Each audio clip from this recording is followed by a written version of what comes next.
A single father in a worn jacket, a ruthless CEO, one envelope that could destroy a $400 million deal. When Caleb Monroe walked into Sterling Harbor Capital with his daughter and a sealed envelope, he had 60 seconds before security would throw him out. What the boardroom didn't know was that the man they were about to humiliate held the legal power to burn their empire to the ground. Stay until the end to see how one piece of paper changed everything. Hit that like button and comment what city you're watching from. I want to see how far this story travels. The revolving doors of Sterling Harbor Capital spun with the kind of weight that made promises. Glass, steel, marble veined with gold. Caleb Monroe pushed through them with Lily's small hand tucked inside his, and the city noise cut off like a guillotine blade.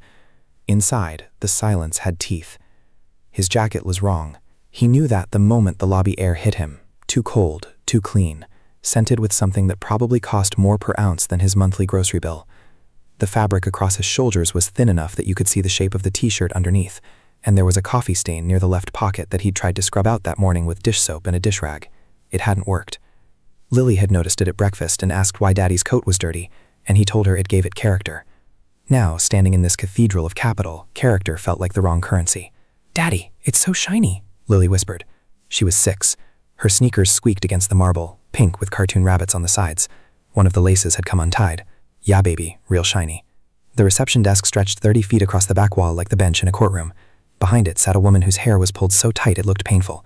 Her nameplate said Gabrielle, and her smile was the kind that didn't reach anywhere important.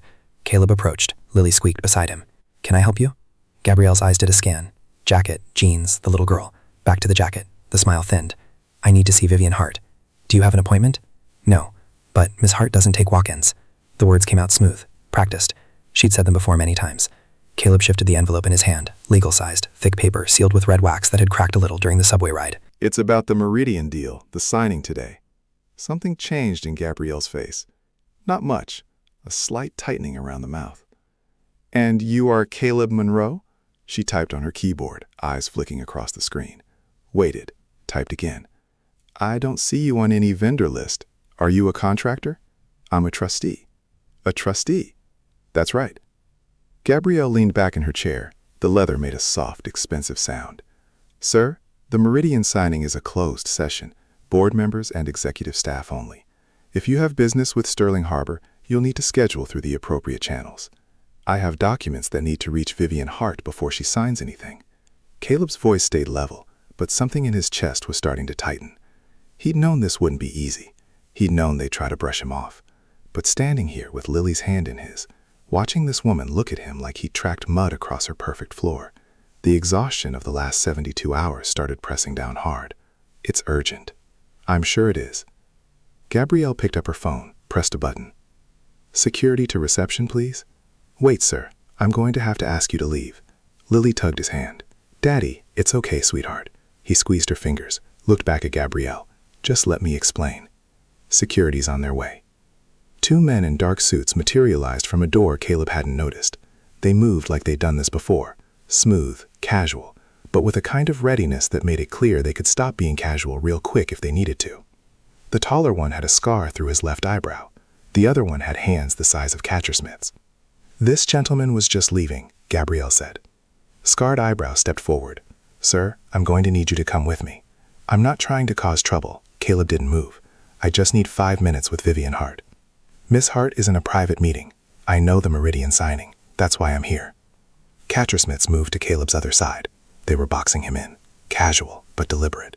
Lily pressed closer to his leg. "Sir, let's make this easy. Listen to me." Caleb's voice got harder. "If Vivian Hart signs that deal without seeing what's in this envelope, she's going to lose everything. Sterling Harbor will be gutted. I'm trying to help her." Scarred Eyebrows smiled. It wasn't friendly. "I'm sure you are, but you're going to help her from outside the building. I have legal standing outside now." A hand landed on Caleb's shoulder. Not rough yet, but firm. The pressure of it said the roughness was available if needed. Lily made a small sound. Caleb looked down. Her eyes were wide, scared. She'd seen him arrested once 2 years ago, when the cops had rolled up on him in the park because someone had called in a suspicious man near the playground. It had been nothing. Mistaken identity, wrong place, the usual machinery of assumption grinding through its gears. But Lily had watched them put him in cuffs, and she'd cried so hard she'd thrown up. They'd let him go 20 minutes later with an apology that sounded like it had been printed on a form, but Lily had nightmares for a month. She was remembering that now. He could see it. "Okay," Caleb said quietly. "Okay, we're going." He let them steer him toward the doors. Lily walked beside him, silent now, her hand gripping his so tight it hurt a little. The revolving doors loomed ahead. Outside, the city waited. Traffic noise. The long subway ride back to the apartment where nothing would change and everything would stay broken. Then the elevator chimed. Caleb glanced back.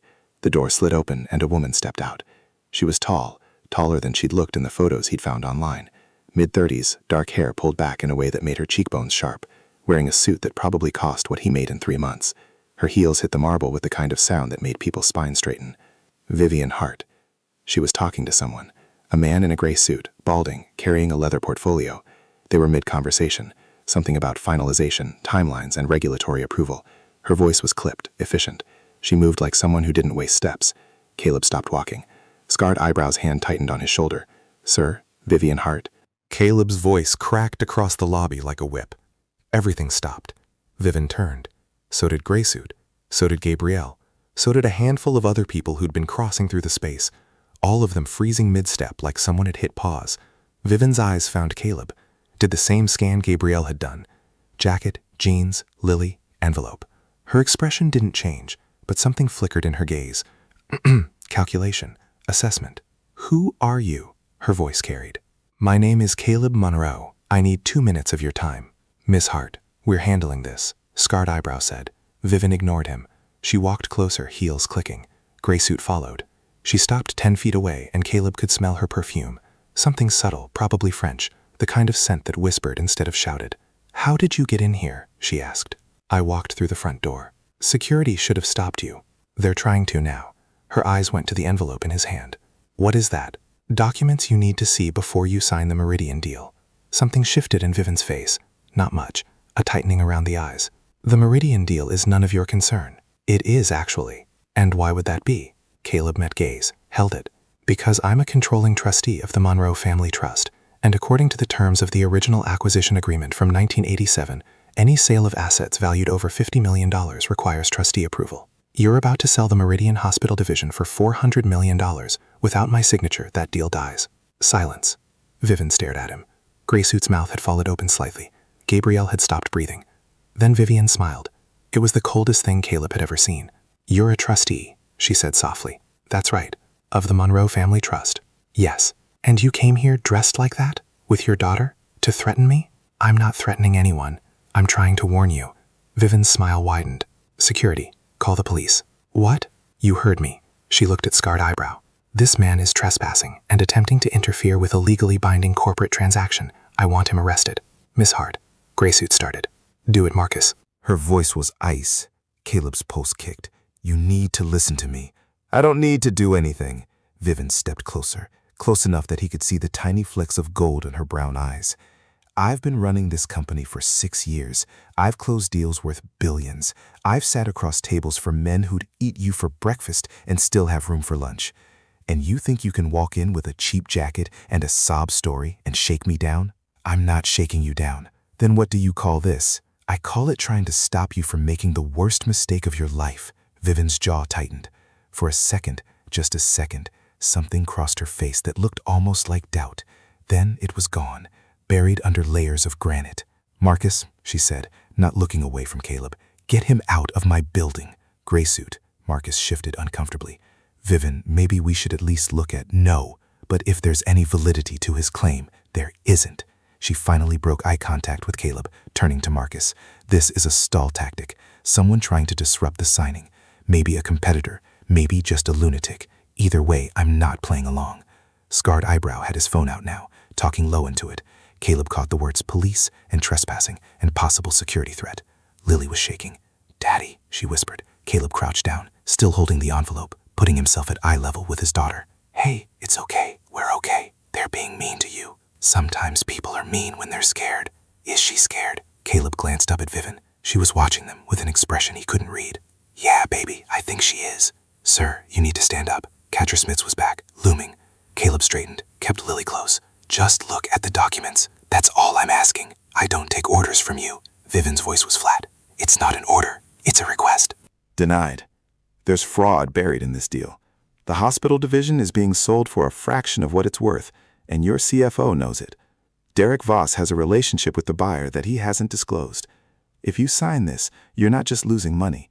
You're opening Sterling Harbor up to lawsuits, regulatory investigation, maybe criminal charges. Vivian's expression didn't change, but something in her posture went rigid. You're accusing Derek of fraud. I'm saying, look at the documents. Based on what evidence? It's in the envelope, which could contain anything. Blank pages, fabricated records, pictures of your last vacation. She crossed her arms.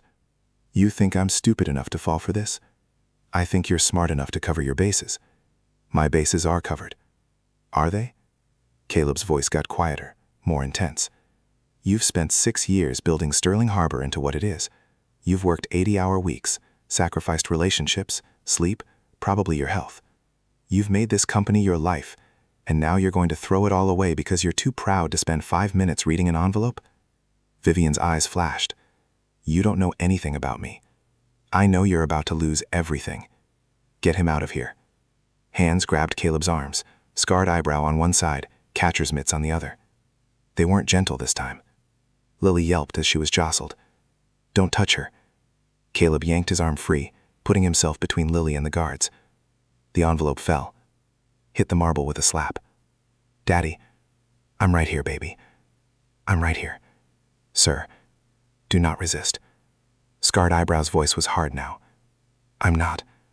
Just don't touch my daughter. Then come quietly. Caleb looked at Vivian. She was standing there, arms still crossed, watching this play out with the detachment of someone observing a mildly interesting science experiment. Behind her, Marcus had the decency to look uncomfortable. Gabrielle was filming on her phone. You're making a mistake, Caleb said. Vivian said nothing. The lobby doors opened. 2 NYPD officers walked in, hands resting casually on their belts. They scanned the scene. Security guards restraining a man in a cheap jacket. Little girl crying. Well-dressed woman watching with cold eyes. They'd seen this before. They knew which side they were on. What's the situation? The first cop asked. He was older, gray at the temples, with the kind of tired eyes that said he'd worked too many shifts. This man is trespassing, Vivian said. I want him removed and charged. The cop looked at Caleb. That true? I'm here on legitimate business. Do you have an appointment? No, but then you're trespassing. The cop stepped forward. Sir, I need you to put your hands behind your back. I have documents that prove... Hands behind your back now. Caleb's chest was tight. His vision was narrowing at the edges. Lily was crying, the sound high and thin, and breaking his heart into smaller and smaller pieces. This wasn't how it was supposed to go. He'd spent 3 days tracking down the paperwork, 3 days of diving through old probate records, calling lawyers who barely remembered his father's name, piecing together a history that everyone had tried to bury. The Monroe Family Trust had been established 40 years ago by his grandfather, Charles Monroe, who'd made his fortune in shipping and real estate before the markets crashed and took most of it with them. By the time Caleb's father inherited control, there was barely anything left, except the trust agreement itself and a few scattered assets that nobody wanted, including a 30% stake in the company that eventually became Sterling Harbor Capital. Caleb hadn't known about it until his father died, hadn't known about any of it, the trust, the stake, the legal mechanisms that gave the Monroe family veto power over major asset sales. His father had been a drunk and a gambler who'd burned through what little money remained and died broke in a studio apartment in Queens. But the trust had survived, and when Caleb's father passed, control transferred to Caleb, which meant Caleb Monroe, single dad, part-time bookkeeper, owner of exactly one suit that didn't fit right, had the legal authority to stop a $400 million deal. He tried calling Sterling Harbor, tried sending emails, tried reaching out to the legal department, to Vivian Hart's office, to anyone who would listen. Nothing. Every message disappeared into the void. Every call got redirected to voicemail. So he'd come here in person, with Lily because he couldn't afford a babysitter, and Mrs. Chen next door was visiting her sister in Boston. He'd come to warn them, and they were going to arrest him for it. Sir, hands now. The cop's voice was harder. Caleb looked at the envelope on the floor, looked at Vivian Hart, standing there like a statue carved from ambition and ice. Then he knelt. The marble was cold through his jeans, his knees hit hard enough to hurt. He put his hands behind his back, felt the cuffs close around his wrists with a series of clicks that sounded too loud in the silent lobby. Lily was sobbing now. "Daddy, no!" Daddy, it's okay, baby. It's okay. Don't take my daddy. One of the cops, the younger one with red hair and freckles, crouched down near Lily. His voice was gentle. Hey, sweetheart, what's your name? Lily? That's a pretty name. Is there someone we can call? Your mom, maybe? My mommy's gone. Lily's voice was barely a whisper. The cop glanced at his partner. Something unspoken passed between them. The older cop's jaw tightened. Any other family? Red Hair asked. Lily shook her head. Neighbors? Friends? Another headshake. Caleb's throat was burning. Her babysitter's number is in my phone. Mrs. Chen, she can... We'll figure it out, the older cop said. His voice was neutral, professional, but there was an edge of something underneath it. Maybe pity. Maybe just exhaustion at having to deal with another broken situation in a city full of them. They pulled Caleb to his feet, started walking him toward the doors. Lily tried to follow, but Red Hair gently held her back. Daddy? I love you, Lily. Be brave, okay? Be brave for me. I want to go with you. You can't, baby. But I'll see you soon. I promise. The revolving doors swallowed him. Outside, the city was bright and loud and utterly indifferent. A police cruiser sat at the curb, lights off but engine running. They walked him toward it. Inside the lobby, through the glass, Caleb could see Vivian Hart. She was picking up the envelope, turning it over in her hands. Her expression was unreadable. Then she handed it to Marcus and walked toward the elevators without looking back. The older cop opened the cruiser door, put a hand on Caleb's head to guide him into the back seat. The leather was cracked and smelled like sweat and desperation. The partition between front and back was scratched with initials and obscenities. Watch your head, the cop said. Caleb ducked inside. The door closed with a heavy thunk that sounded final. Through the window, he could see Lily pressed against the lobby glass, her small hands flat against it, her face streaked with tears. Red Hair was talking to her, probably trying to calm her down, but she wasn't looking at him. She was looking at Caleb. Their eyes met. And in that moment, Caleb made a decision. He was done being polite, done trying to play by rules that were designed to keep people like him on the outside looking in, done letting people like Vivian Hart look at him and see nothing worth their time. If they wanted a fight, he'd give them one. The cruiser pulled away from the curb. Lily's face got smaller in the window, then disappeared as they turned the corner. Inside Sterling Harbor Capital, Vivian Hart stepped into the elevator with Marcus at her side. The doors closed. The car began to rise. You really think that was necessary? Marcus asked quietly. Vivian didn't look at him. Yes, he had a daughter with him. I noticed. She was terrified. Not my problem. Marcus shifted his weight. The portfolio crackled in his hands. What if he's telling the truth? He's not. But what if, Marcus? Vivian's voice was sharp.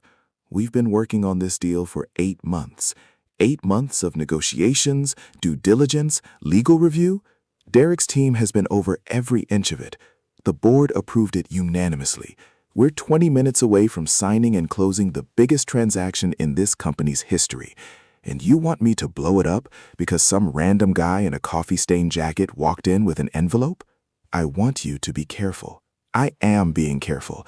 That's why I'm not letting myself get distracted by obvious nonsense. The elevator chimed. 37th floor, executive level. The doors opened onto a hallway that looked like it had been designed by someone who thought intimidation was an aesthetic. Dark wood panels, recessed lighting, original artwork that cost more than most people's cars.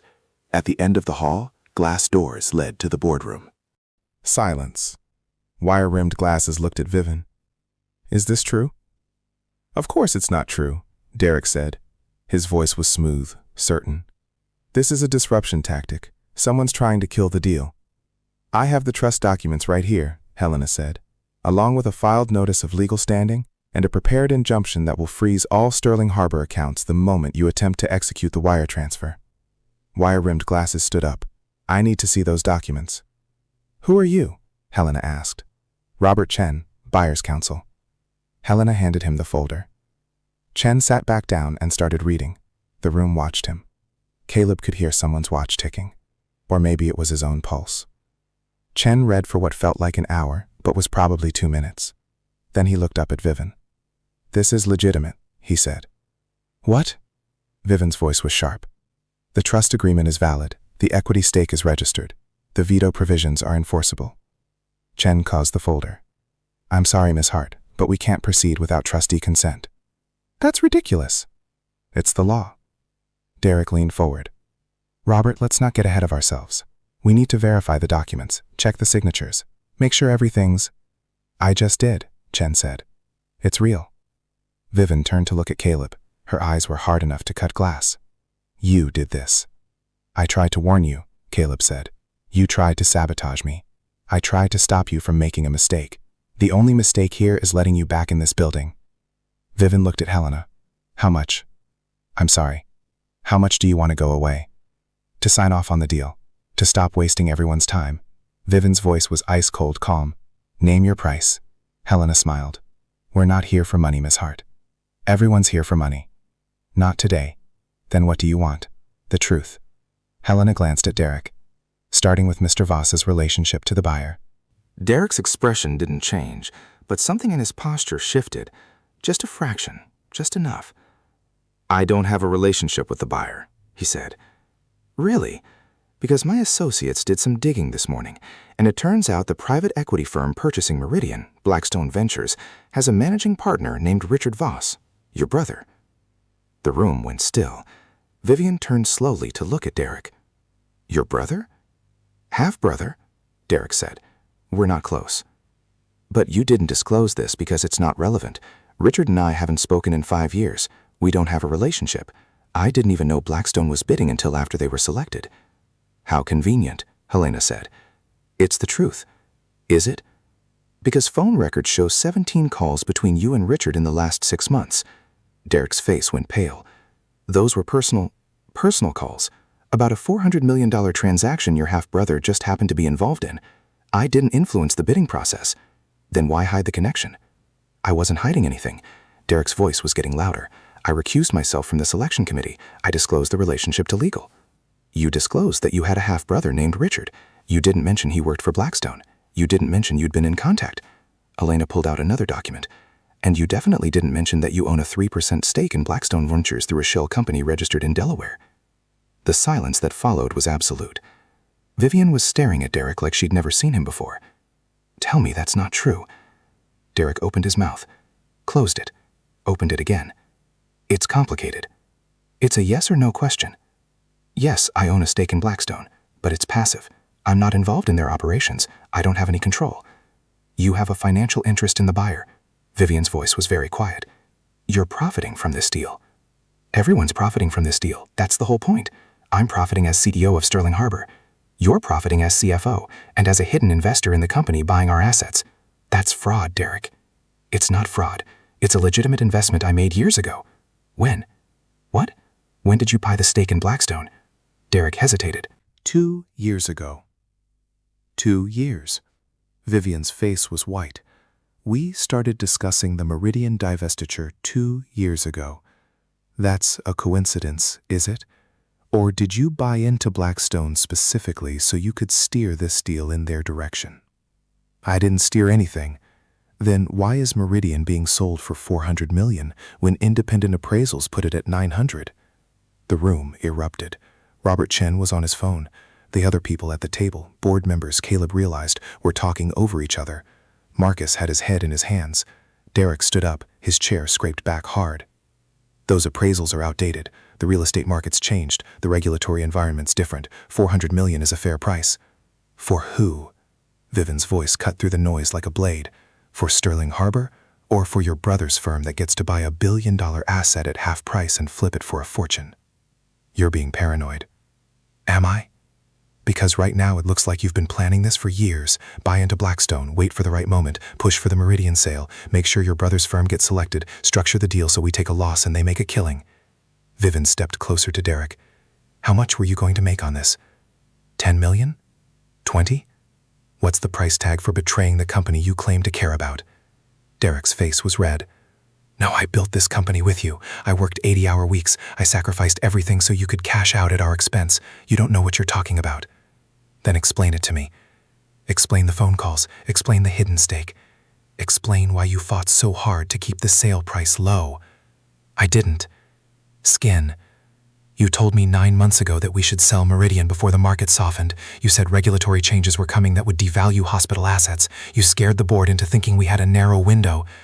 Vivian's voice was shaking. Was any of that true? Or was it all just theater to set up your brother's payday? Derek's jaw worked. He looked around the room at the board members, at Robert Chin, at Marcus, looking for support. Finding none. I want a lawyer, he said. Good idea. Vivian picked up the phone on the table. Because you're going to need one. She made a call, spoke quietly, hung up. Security's on the way, she said. You're suspended, effective immediately. Legal will be in touch about termination proceedings and potential criminal charges. Derek stared at her. You're really going to do this after everything we've built together? You did this, not me. I made you rich, Vivian. I made Sterling Harbor what it is, and then you tried to tear it apart for your own profit. Vivian's voice was flat. Get out of my building. Derek grabbed his phone. His hands were shaking. He looked at Caleb, and for a second something ugly flashed across his face. Hatred, pure and simple. This is your fault, he said. Caleb said nothing. Derek walked to the doors, stopped, turned back. You think you've won something here? He said to Vivian. You think firing me changes anything? I know where all the bodies are buried. Every shortcut you took, every rule you bent, every person you screwed over on your way to the top. His smile was vicious. If I go down, I'm taking you with me. Then he was gone. The doors swung shut behind him with a soft click that sounded too gentle for the moment. Vivian stood there, statue still. The color had drained from her face. She looked smaller somehow, less certain. For the first time since Caleb had met her, she looked human. Robert Chen cleared his throat. Miss Hart, I think it's safe to say this transaction is terminated. Obviously, my clients will expect a kill fee for. Send me the invoice. Vivian sat down heavily. Marcus, get legal on the phone.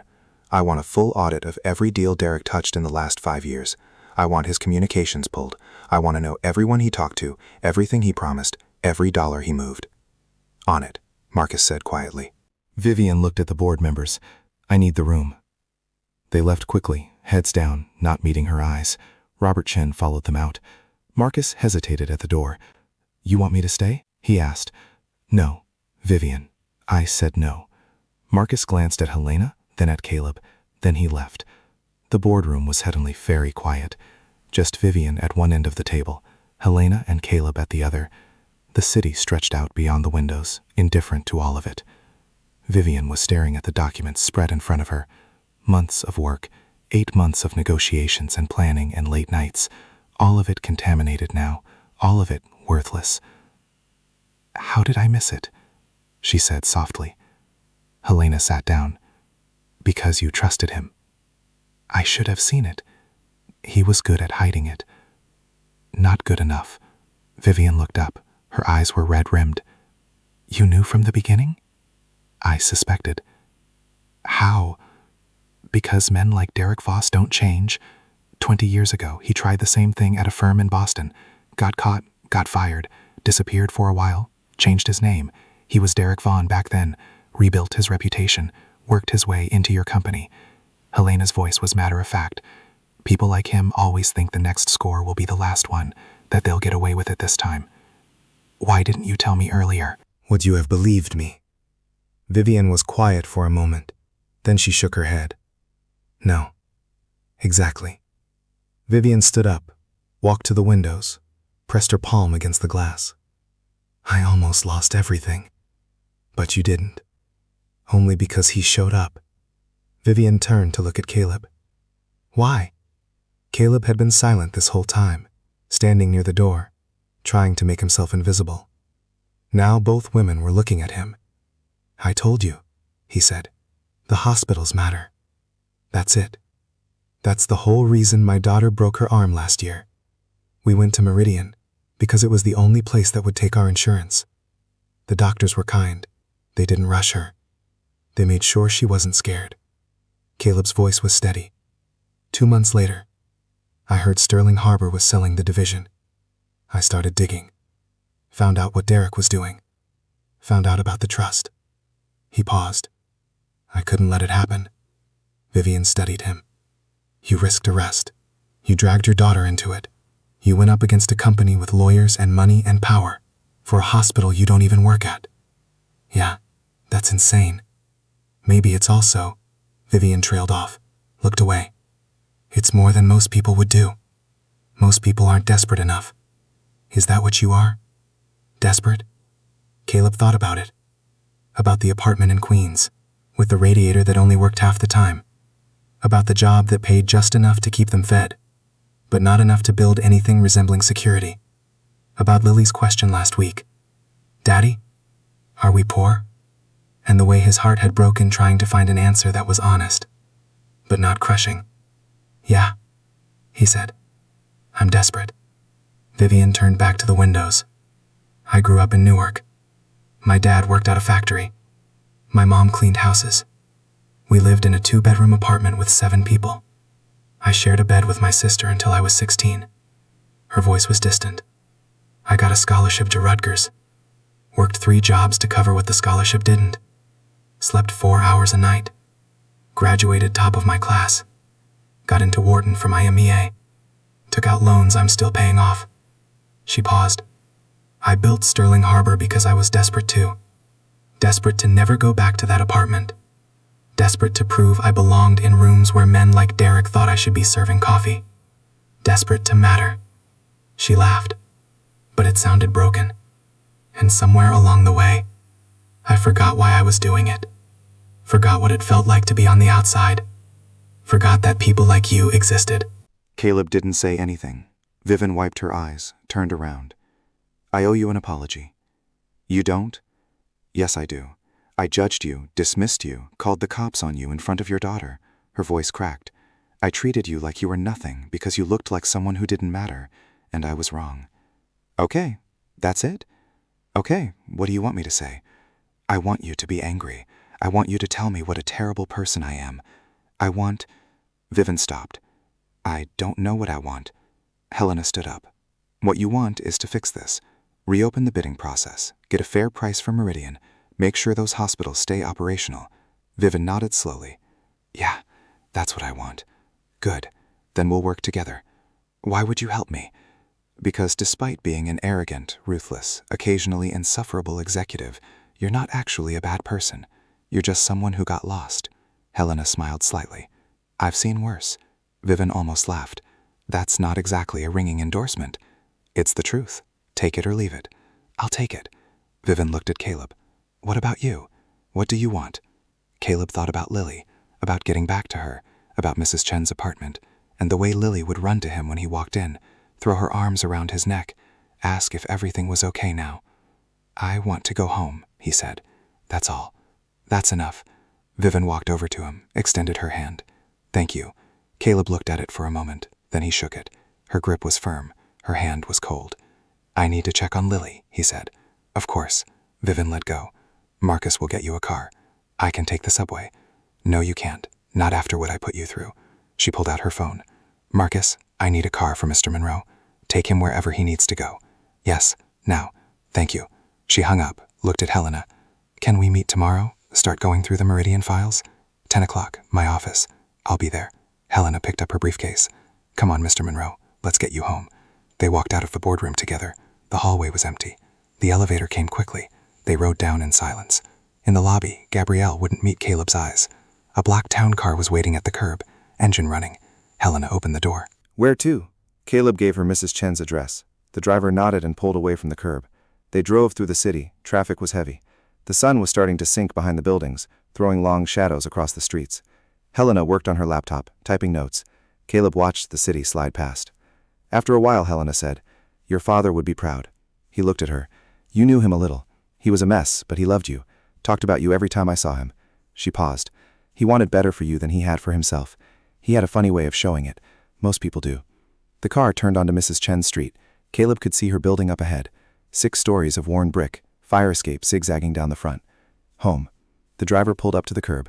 Caleb reached for the door handle. Mr. Monroe, Helena said. He looked back. This isn't over. Derek's going to fight. He has connections, money, leverage.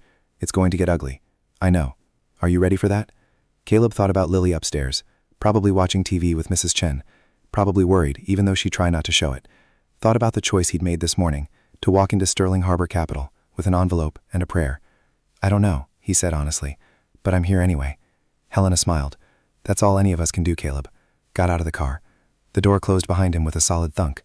The town car pulled away, taillights disappearing into traffic. He climbed the steps to Mrs. Chen's building. The front door was propped open with a brick, like always. The elevator was broken, like always. He took the stairs. Mrs. Chen's apartment was on the 4th floor. He knocked. The door opened and Lily was there, launching herself at him before Mrs. Chen could even say hello. Daddy! Caleb caught her, lifted her up, held her tight. Hey, baby, are you okay? Did they hurt you? No, sweetheart, I'm fine. I was scared. I know, I'm sorry. Lily pulled back to look at his face. Her eyes were still red from crying. Did you save the hospital? Yeah, I think so. Good. She hugged him again, face buried in his neck. Mrs. Chen stood in the doorway. She was 70-some, small and sharp-eyed, wearing a cardigan despite the warmth. Everything okay? She asked. Yeah, thank you for watching her. She's a good girl, no trouble. Mrs. Chen smiled at Lily. You want to come back tomorrow? We can finish our puzzle. Lily nodded against Caleb's shoulder. Okay then. Mrs. Chen patted Caleb's arm. You look tired. Go home, rest. I will. They walked down the stairs together, Caleb carrying Lily even though she was getting too big for it. His arms ached, his legs ached, everything ached. Their apartment was 2 blocks away. They walked in silence, Lily's head heavy on his shoulder. The street was busy, people coming home from work, kids playing, someone's music thumping from an open window. Home was a 5th-floor walk-up with a view of the building next door. 1 bedroom, small kitchen, bathroom with a toilet that ran constantly. Caleb sat Lily down and unlocked the door. Inside smelled like the mac and cheese they'd had for dinner last night. Lily's drawings covered the refrigerator. Her backpack sat by the door, pink with a broken zipper. Caleb locked the deadbolt, checked the window locks. Old habits. You hungry? He asked. Lily shook her head. Tired? Yeah, me too. Can I sleep in your bed tonight? Sure, baby. They went through this bedtime routine on autopilot. Teeth brushed, pajamas on, nightlight plugged in. Lily climbed into Caleb's bed and pulled the covers up to her chin. He sat on the edge. Tell me a story, she said. What kind? A good one. Caleb thought for a moment. Then he said, Once there was a little girl who was braver than she knew. What was her name? Let's call her Lily. She smiled. Keep going. This Lily lived in a big city with her dad. And one day her dad had to do something really hard, something scary. And Lily went with him even though she was afraid, because she loved her dad and wanted to help. Did it work? Yeah, it worked. What happened to the bad people? They got caught, and the good people got to keep doing good things. Lily's eyes were already closing. I like that story. Me too. Daddy? Yeah, that lady was mean to you. She was scared. Are you going to see her again? Maybe. If you do, tell her I said she should be nicer. Caleb smiled. I will. Lily was asleep within minutes. Caleb sat there watching her breathe, watching the nightlight paint shadows on the wall.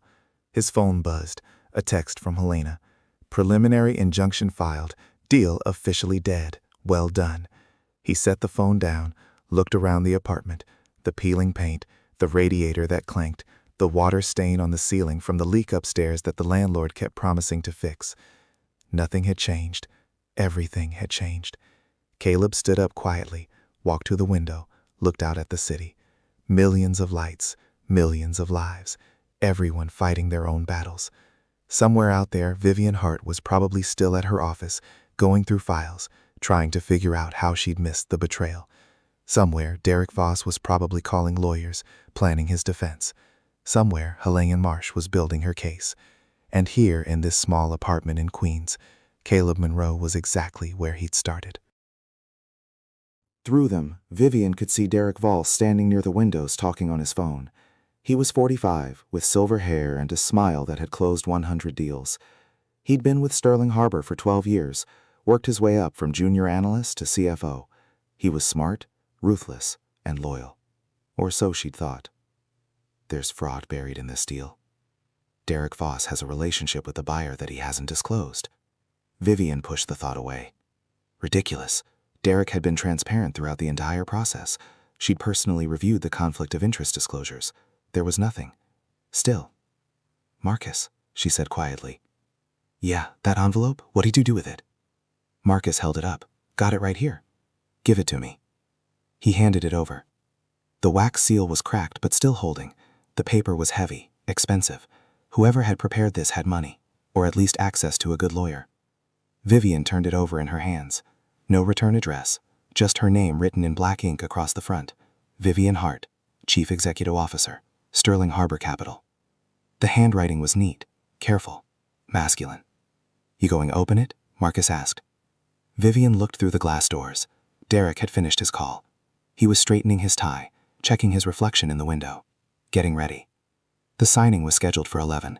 It was 10:42. No, Vivian said. She handed the envelope back to Marcus. Shredded, Vivian, shredded. Then meet me in the boardroom. She walked through the glass doors before he could argue. The boardroom was enormous, 40-foot ceilings, a conference table made from a single slab of walnut that had supposedly come from a tree in Oregon and cost $250,000 to harvest, transport, and finish. Floor-to-ceiling windows overlooking the city. Derek turned when she entered. His smile was warm. There she is, ready to make history. Always. Vivian set her bag down. Everything in place?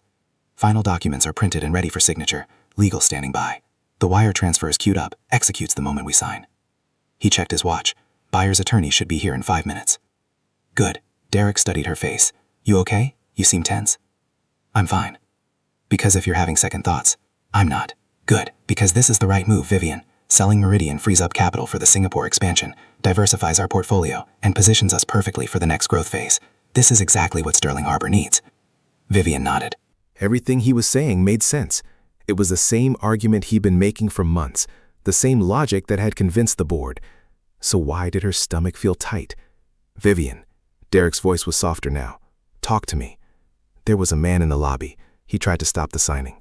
Derek's expression didn't change. What kind of man?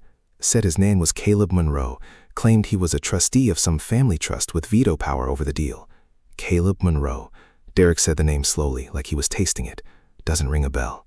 What did he want? To give me documents. Said there was fraud in the transaction. Said you had an undisclosed relationship with the buyer. Derek laughed. Sounded genuine. Me? Vivian, come on.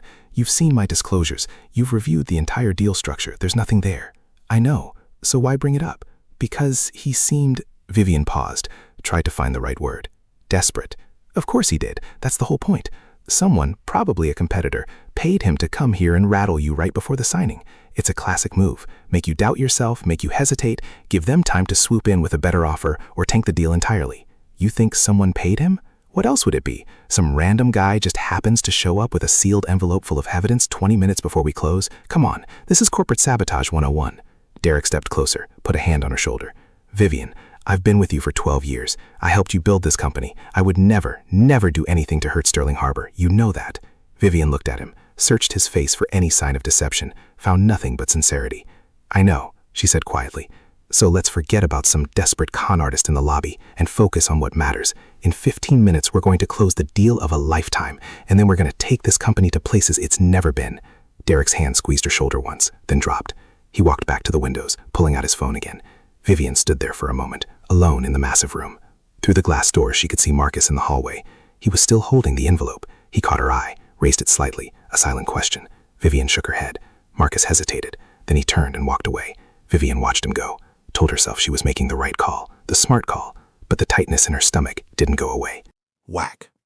At the 19th Precinct Station House, Caleb Monroe sat in a holding cell that smelled like bleach and failure. The cuffs were off, but his wrists still ached where the nail had dug in. There were 3 other men in the cell with him, one sleeping on the bench, one pacing, one sitting on the floor, muttering to himself. Caleb leaned against the wall and closed his eyes. He'd screwed up. Comes in too hot, too aggressive. Should have played it different. Should have been calmer, more professional. Should have worn the suit, but he didn't own a suit that fit. And the one he had made him look like a kid playing dress-up. So he'd gone with the jacket and jeans and hoped his words would be enough. They weren't. Lily was with Mrs. Chen now. The cops had called her and she'd come down to the station to pick Lily up. I'd watched through the bars as Mrs. Chen wrapped Lily in a hug and promised everything would be okay. Lily had looked back at him with those huge eyes, and he'd smiled and waved like this was all some big misunderstanding that would get sorted out soon. It wasn't. Trespassing, disorderly conduct, possible stalking charges pending review. The desk sergeant had read him the list with the enthusiasm of someone reading a grocery receipt. Bail would be set in a few hours. Caleb didn't have the money, which meant he'd be here when Vivian Hart signed the Meridian deal, which meant he'd failed. The cell door rattled. A guard appeared. "Monroe, you got a visitor." Caleb looked up. "Who?" Lawyer? Caleb frowned. He didn't have a lawyer. Couldn't afford one. But he stood up anyway and followed the guard down a narrow hallway to a meeting room that was somehow more depressing than the cell.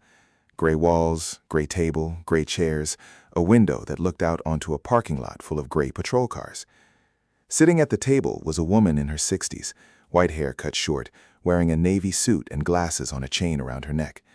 She had a briefcase open in front of her and a look on her face that said she'd seen every kind the world had to offer and wasn't impressed by any of it.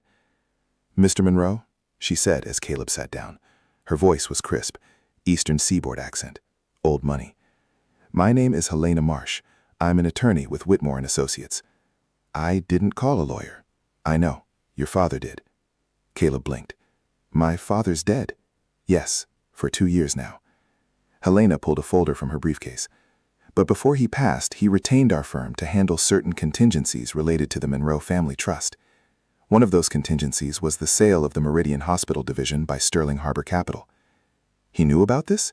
"He knew it was a possibility.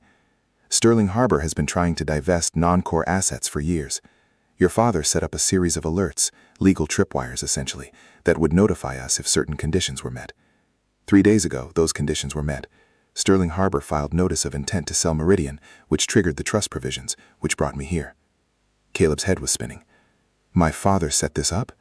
"Your father was many things, Mr. Monroe, most of them unpleasant, but he understood the value of the trust, and he understood that one day you might need help protecting it." "I don't understand." Helena pulled out a document, set it on the table. "This is the Monroe Family Trust Agreement, established 1984, amended 1987. Paragraph 12, Section 4 gives the controlling trustee veto authority over any sale of assets valued above $50 million in any company where the trust holds more than a 20% equity stake." "Sterling Harbor Capital is one of those companies. I tried to tell them that. I know. I watched the lobby footage. You were inarticulate and emotional, but technically correct." Helena's eyes were sharp behind her glasses. "Unfortunately, being correct doesn't mean much when you're being dragged out by security. So what now?" "Now I file an emergency injunction to halt the sale pending trustee review.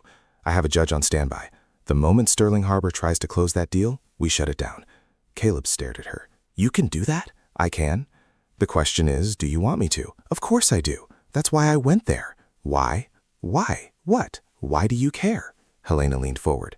"You didn't know about this trust until a few days ago. You don't have a relationship with Sterling Harbor. You don't work in finance.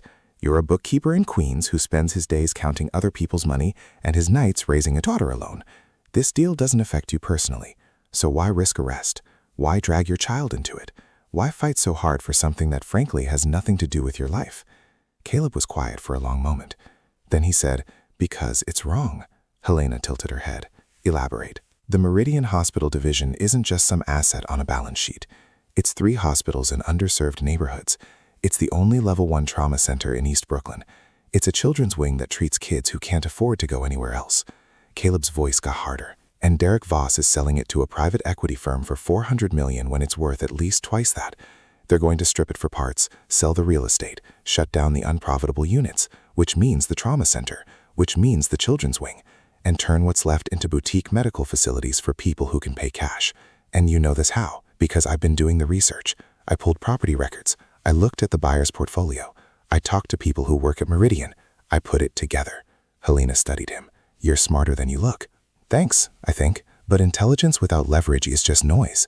Do you have proof of any wrongdoing? It's in the envelope I tried to give Vivian Hart. The envelope she handed to her chief of staff and told him to shred." Caleb's stomach dropped. "She did what?" "I have sources inside Sterling Harbor. The envelope was destroyed 10 minutes ago. That was the only copy." "I know. So we've got nothing." Helena smiled. It was thin and sharp. "We have the trust agreement. We have legal standing. And we have time. The injunction will buy us 48 hours minimum, probably more, long enough to subpoena records, depose witnesses, and build a case. And if there's no case to build, then we walk away and let the deal close. But somehow, Mr. Monroe, I don't think that's going to be necessary." Helena closed her briefcase with a decisive click. Your father may have been a drunk and a gambler, but he had good instincts. If he flagged the steal as problematic, there's a reason. She stood, straightened her suit. Now, I'm going to get you out of here, and then we're going to pay a visit to Sterling Harbor Capital, officially this time, with paperwork they can't ignore and a legal threat they can't shred. Caleb stood too. His legs felt shaky. What about Lily? Your daughter will stay with Mrs. Chen for now. Is that acceptable? I guess it has to be. Good. Helena walked to the door, knocked twice. The guard appeared. Mr. Monroe is being released. Charges dropped, per the DA's office. The guard looked skeptical. Since when? Since I called them 5 minutes ago and explained that arresting a man for exercising his legal rights as a trustee constitutes unlawful detention and opens the city up to a civil rights lawsuit. Helena's voice was ice. The paperwork should be hitting your captain's desk right about now. The guard muttered something under his breath and unlocked the door. Caleb followed Helena out of the station house and into the afternoon sun. A town car was waiting at the curb, black and sleek and utterly out of place in this neighborhood. Get in, Helena said. We have a signing to crash. Caleb climbed into the back seat. The leather was soft, the interior cold and quiet. Helena slid in beside him. The driver pulled away from the curb without a word. They drove in silence for a few blocks. Then Caleb said, "Why are you helping me?" Helena didn't look her. She was reviewing documents, making notes in the margins with a fountain pen. Because your father paid a retainer 30 years ago with very specific instructions, and because I don't like bullies. Vivian Hart's a bully. Vivian Hart is a woman who clawed her way to the top of a company run by men who thought she should be getting them coffee. She's brilliant, ruthless, and absolutely convinced she's the smartest person in any room, which makes her dangerous. You sound like you know her. I faced her in court twice, lost once, won once. She doesn't forgive people who beat her. And Derek Voss, Helena's expression went cold. Derek Voss is worse. He's the kind of man who will smile while he slits your throat. I've been tracking him for years. If he's dirty on this deal, and I think he is, then taking him down will be deeply satisfying. The car turned onto Fifth Avenue. Sterling Harbor's building loomed ahead, all glass and steel and arrogance. One more question, Caleb said. Make it quick. What happens if we're wrong? What if there's no fraud, no hidden relationship, nothing illegal? Helena finally looked at him. Then you still have the trust provisions. You can still veto the sale, force them to renegotiate, demand a higher price, protect those hospitals. She paused. But we're not wrong, Mr. Monroe. Men like Derek Voss don't suddenly develop a conscience. If this deal smells bad, it's because something's rotting underneath. The car pulled up to the curb. Helena gathered her briefcase. Ready? Caleb thought about Lily, about the children's wing at Meridian where she'd been treated last year when she fell off the jungle gym and broke her arm. About the doctors who'd been kind and patient even though Caleb's insurance barely covered half the bill. About Vivian Hart standing in that lobby looking at him like he was nothing. Yeah, he said. I'm ready. They got out of the car and walked through the revolving doors. This time, nobody tried to stop them. Gabrielle recognized them the moment they came through the doors. Her hand went to the phone, but Helena was already at the desk, briefcase down, business card out. Helena Marsh, Whitmore and Associates. We're here to see Vivian Hart. Gabrielle's eyes flicked to Caleb, then back. Miss Hart is in a meeting. I'm aware of the Meridian signing. Helena's smile didn't reach her eyes. That's why we're here. I can't interrupt. You can and you will. Helena slid a document across the desk. That's a notice of legal standing filed with the New York County Supreme Court 30 minutes ago. Mr. Monroe is the controlling trustee of the Monroe Family Trust, which holds significant equity in Sterling Harbor Capital and veto authority over the transaction currently in progress. We're here to exercise that authority. Gabrielle stared at the document like it might bite her. I need to verify this with legal. By all means, but while you're doing that, I suggest you inform Miss Hart that if she signs those documents without trustee approval, she'll be in breach of fiduciary duty and personally liable for damages. Helena's voice stayed pleasant.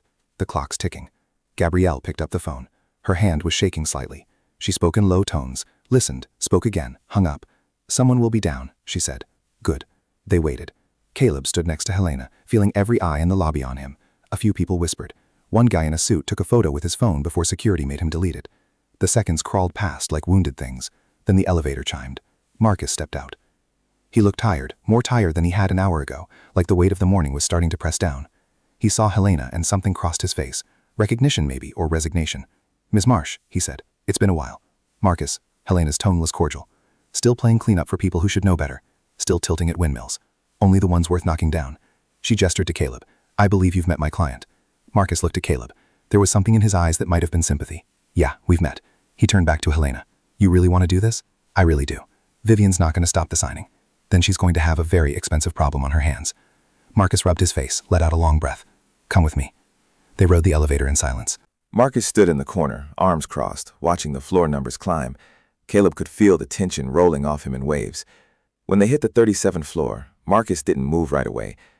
For what it's worth, he said quietly, I told her to look at the envelope. But she didn't, Helena said. No, because Derek told her not to. Marcus's jaw tightened. Because she made her own decision. Did she? The elevator doors opened.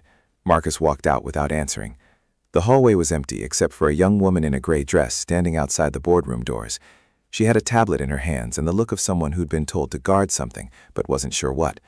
They're inside, she said to Marcus. I know, M. Hark said. No interruptions.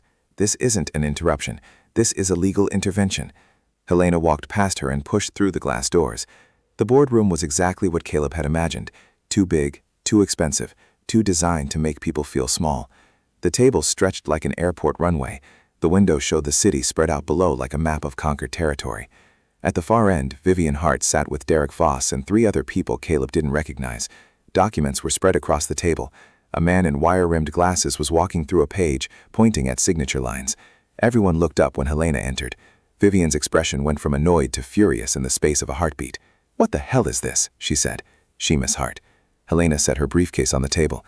I apologize for the interruption, but we have a time-sensitive legal matter that requires your immediate attention. Get out. I'm afraid I can't do that. Marcus, call security. Vivian, wait. Marcus started. I don't have time for this. Vivian stood. We are in the middle of closing a $400 million deal. I don't care who you are or what you think you have. You need to leave now. Helena opened her briefcase, pulled out a folder. My name is Helena Marsh. I represent Caleb Monroe, controlling trustee of the Monroe Family Trust. The trust holds a 30% equity stake in Sterling Harbor Capital, acquired in 1987 as part of the original capitalization structure. Under the terms of the trust agreement, any sale of assets valued over $50 million requires trustee approval. You're about to sell the Meridian Hospital division for $400 million without Mr. Monroe's signature. This transaction is void. Except he wasn't, because now he knew something he hadn't known this morning. He knew that sometimes the system worked. Sometimes the little guy won. Sometimes showing up and telling the truth was enough. Not always, but sometimes. And sometimes was better than never. He watched the city for a long time. Then he climbed into bed next to Lily, careful not to wake her, and closed his eyes. Tomorrow would bring new problems. Helena had warned him. Derek wouldn't go quietly. There would be lawyers, depositions, maybe threats. The fight was just beginning. But tonight, Lily was safe. The hospitals were safe. Tonight was enough. The call came at 6 in the morning. 3 days later, Caleb was making coffee in the kitchen. Instant, the cheap kind that tasted like burned dirt, but had enough caffeine to get him moving. Lily was still asleep.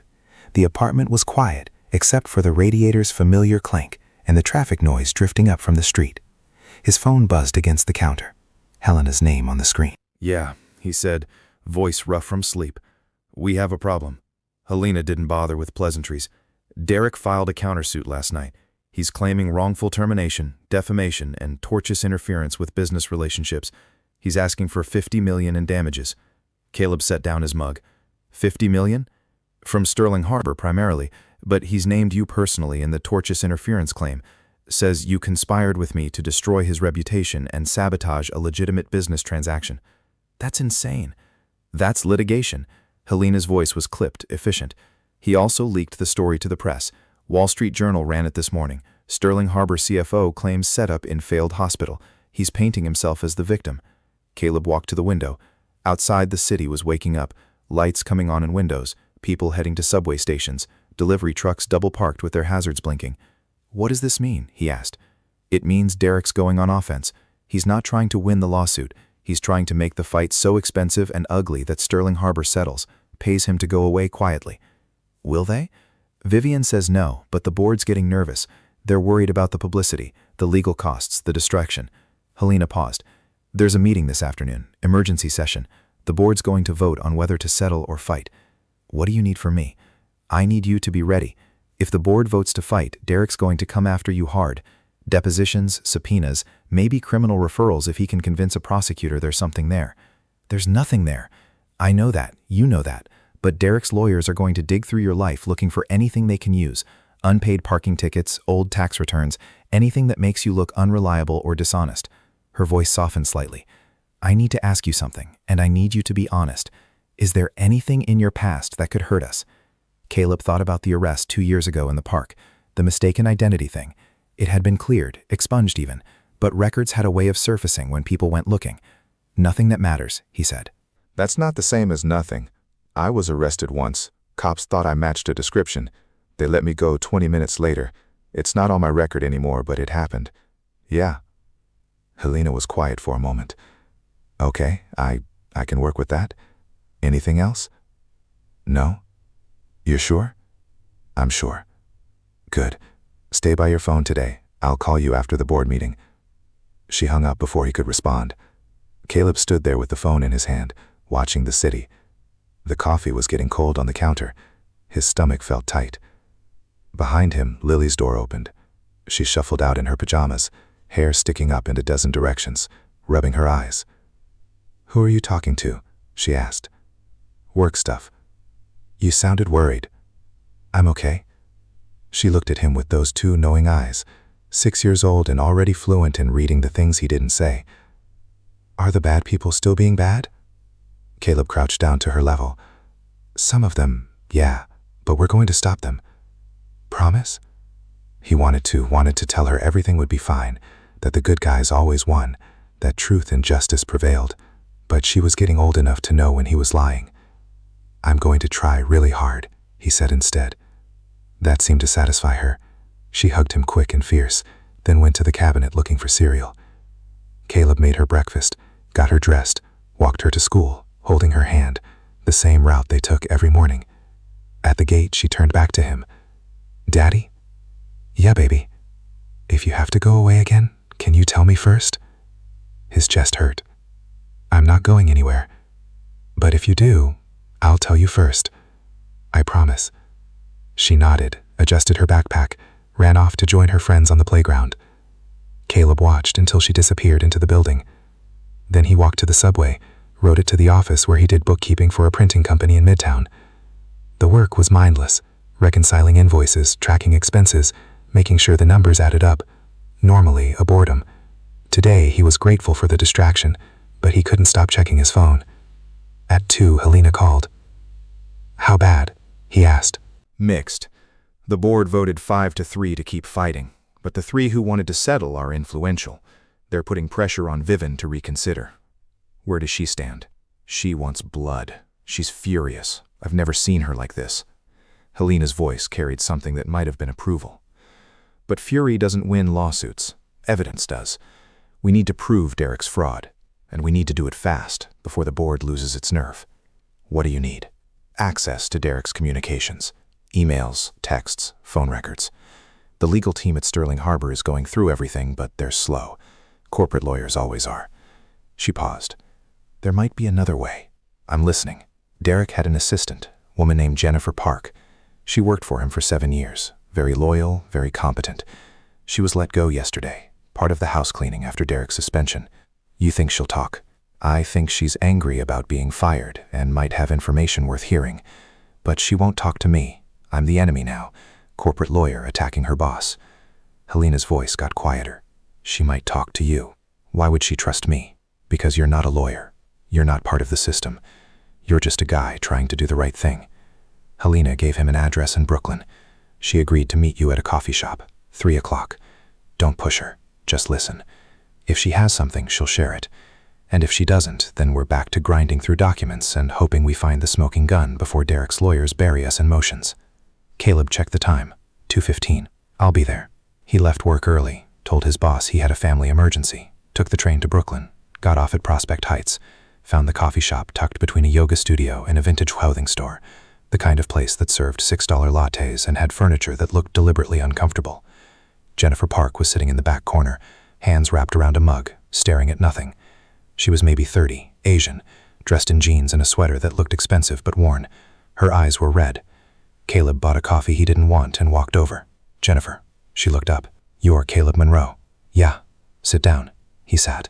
The chair was as uncomfortable as it looked. Jennifer studied him for a long moment. You really went into Sterling Harbor and blew up a $400 million deal. I tried to stop a bad deal. It blew itself up.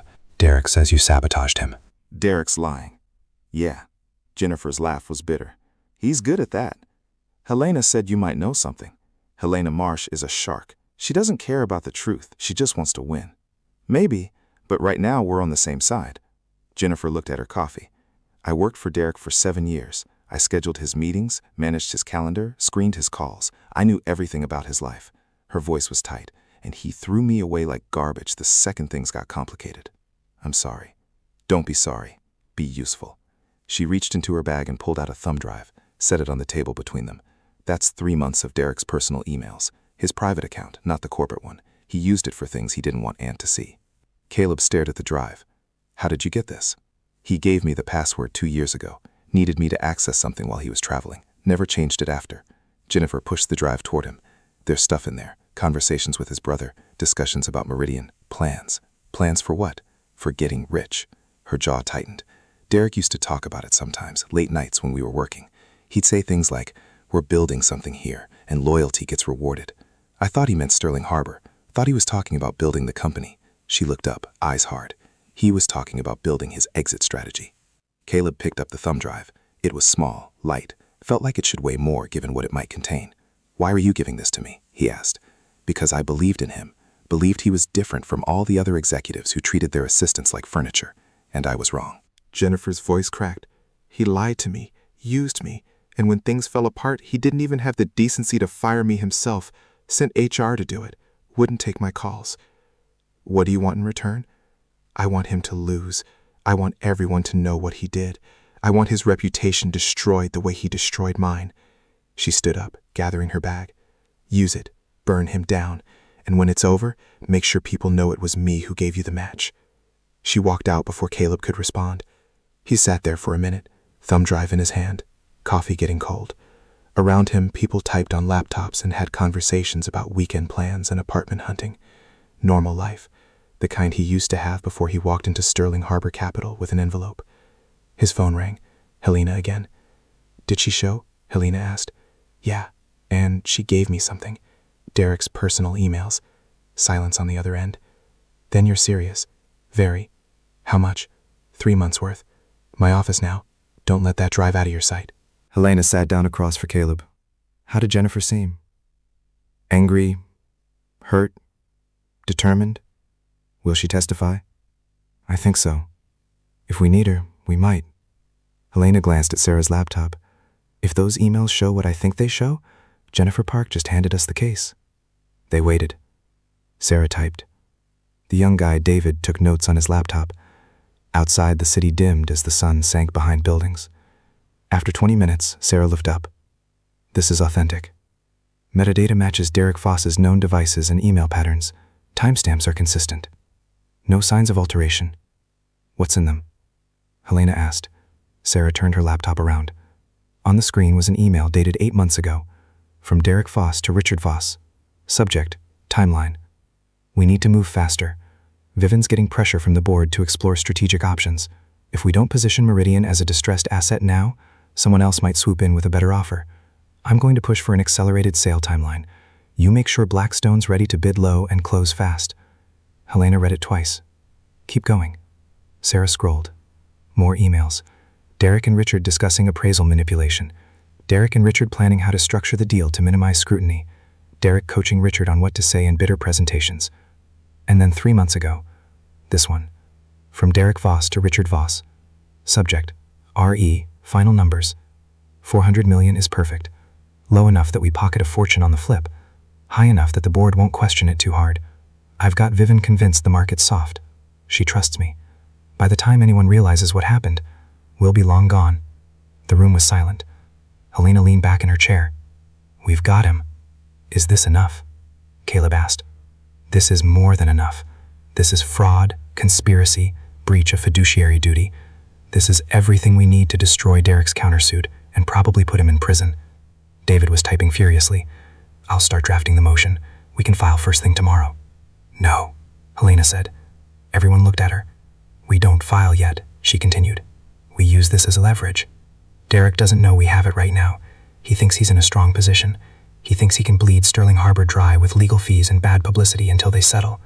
She smiled, cold and sharp. We're going to let him keep thinking that, and then when he's committed, when he's put everything on the line, we're going to drop this on him like a bomb. Why wait? Sarah asked, because I want him to burn every bridge. I want him to make enemies. I want him to go on record with lies that these emails contradict. Helena's eyes were hard. When we're done, Derek Voss won't just lose his lawsuit. He'll lose everything. Caleb felt something uncomfortable in his chest. This isn't about revenge. No, it's about justice. Is it? Because right now it sounds like you're enjoying this. Helena met his gaze. I'm enjoying this. Derek Voss has spent his entire career hurting people and getting away with it. He's manipulated, lied, stolen. He destroyed Jennifer Park's career without a second thought. He tried to steal from Sterling Harbor. He would have gutted those hospitals and walked away rich. Her voice got quieter.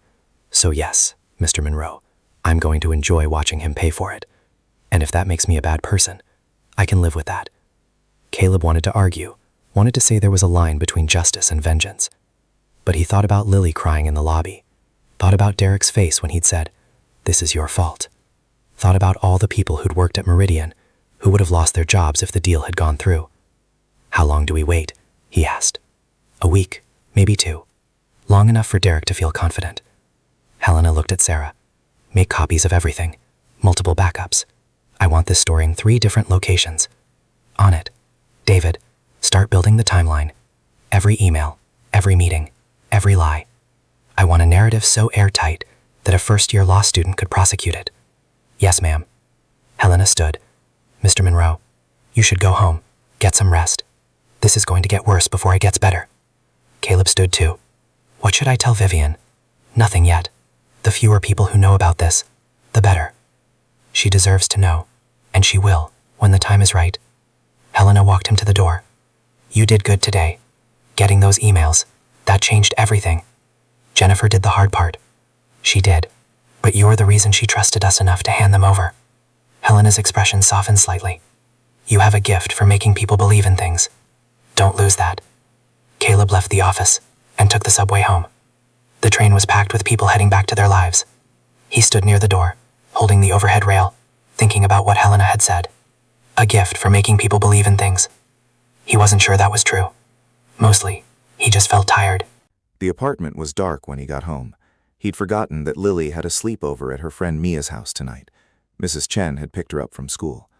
The place felt empty without her. Caleb heated up leftover Chinese food, ate it standing at the counter, checked his phone. A text from an unknown number. You don't know what you're doing. Walk away before you get hurt. He stared at it for a long moment, then he deleted it. Another text came through immediately. I'm serious. You're out of your depth. Caleb called Helena. She answered on the first ring. I'm getting threats, he said. What kind? He read her the messages. Block the number, she said. And if you get any more, call the police. You think it's Derek. Probably someone working for him. He's scared.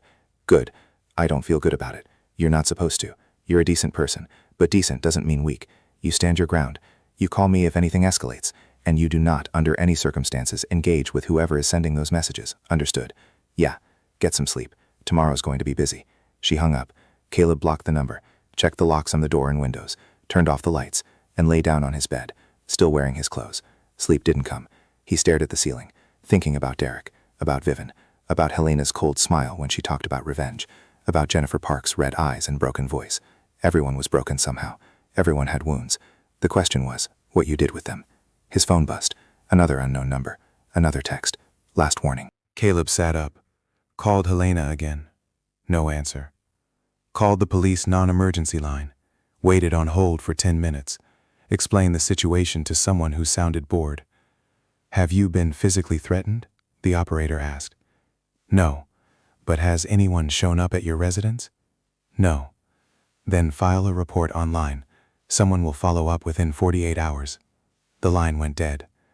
Caleb sat there in the dark, phone in his hand, listening to the buildings settle around him, pipes creaking, someone's TV through the wall, the city outside indifferent and vast. He thought about Jennifer's words, burn him down. He thought about Helena's smile, I want him to lose everything.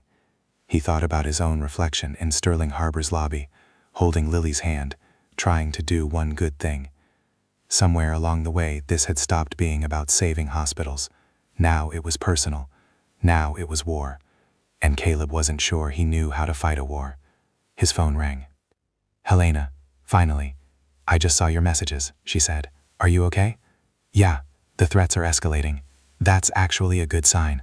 How is that good? It means Derek's desperate. Desperate people make mistakes. Her voice was steady, certain. Stay calm. Stay focused. We're winning. It doesn't feel like winning. It never does. Not in the middle. She paused. Do you want protection? I can have someone watch your building. No. You're sure? I'm not going to hide. Brave and stupid aren't the same thing. I know. Helena sighed.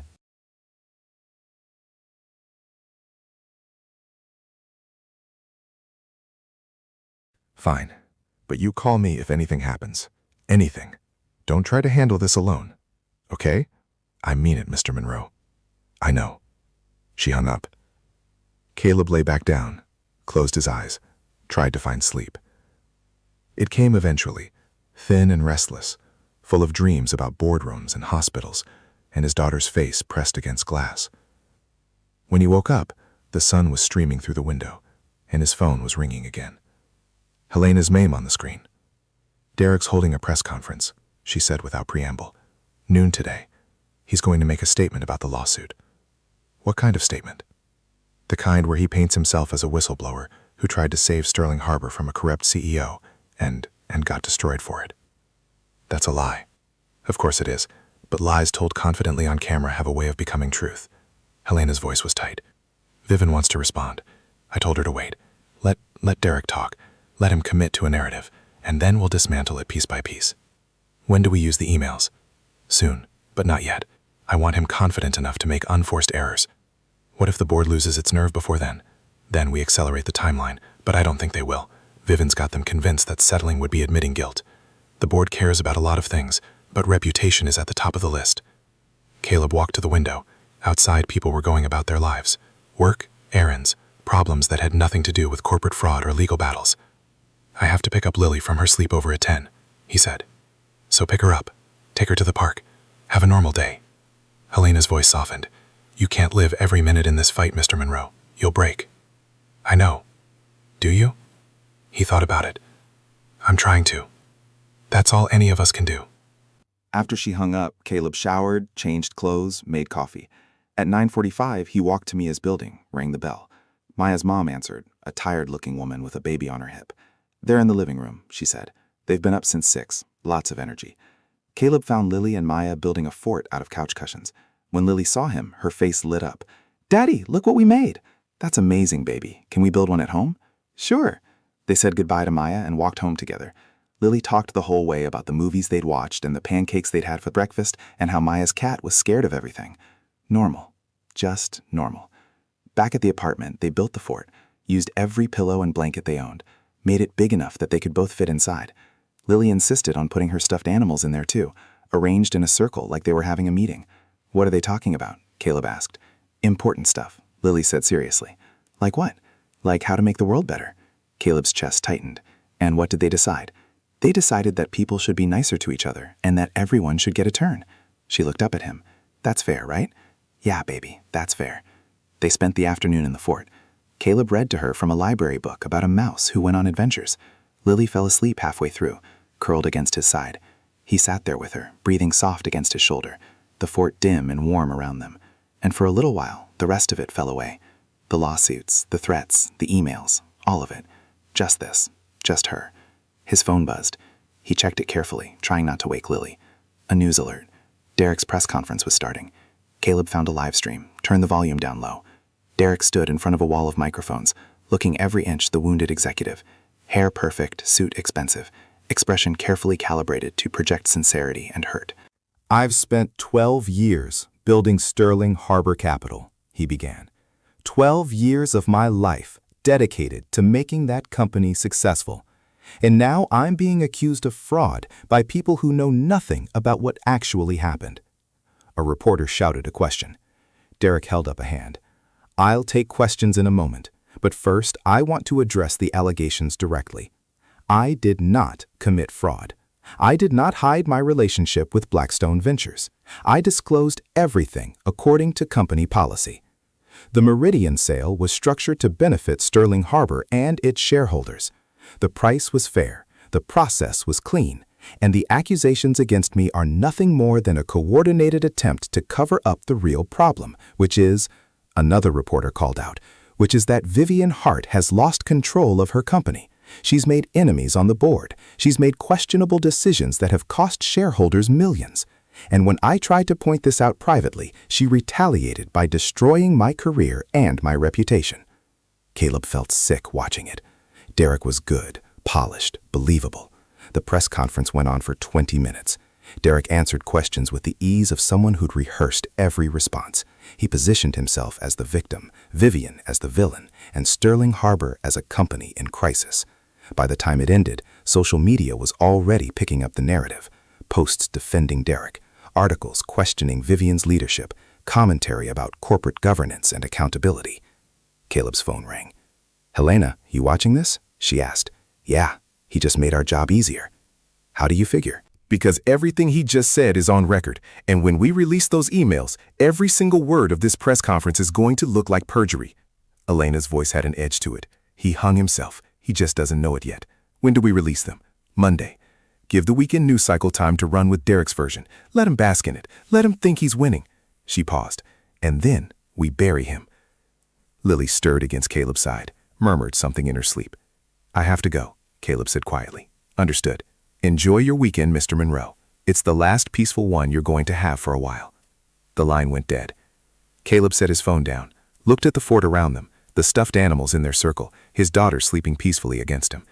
In 2 days, everything would explode. The emails would go public. Derek would be exposed. The story would be everywhere. And Caleb would be in the middle of it, whether he wanted to be or not. But that was Monday. Today was Saturday. Today he had a fort and a daughter, and a few more hours of peace. He'd take them.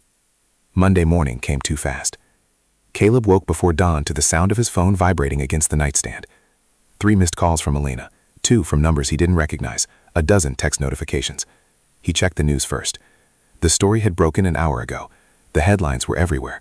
Wall Street Journal, New York Times, Bloomberg Financial Times, all running variations of the same story. Sterling Harbor's former CFO caught in massive fraud scheme.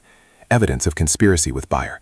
Personal emails reveal plot to defraud company and gut hospital division. Jennifer Park's name was in every article. She was being called a whistleblower, a hero, the assistant who'd risked everything to expose corruption. Derek's name was being dragged through every paragraph. His press conference from Friday was being played on loop, side by side with quotes from his own emails. The contradiction was devastating. Caleb's phone rang. "Helena, it's done," she said. Her voice sounded tired but satisfied. "We released everything to the press at 5 this morning. By 6, it was on every business news site. By 7, it had jumped to mainstream outlets. Derek's lawyers are already calling for meetings. What do they want? Damage control. They're going to try to spin this, claim the emails were taken out of context or doctored, but it won't work. Sarah's forensics report is airtight. Every metadata tag, every timestamp, every digital fingerprint points to authenticity." Caleb sat up. The apartment was quiet. Lily was still asleep. Outside, the city was just starting to wake up. "What happens now?" he asked. "Now Derek's countersuit collapses. The judge will likely dismiss it by end of week. Sterling Harbor's legal team is preparing criminal referrals to the DA's office. The SEC is opening an investigation." Helena paused. "You should probably expect media attention. Your name is in some of the articles.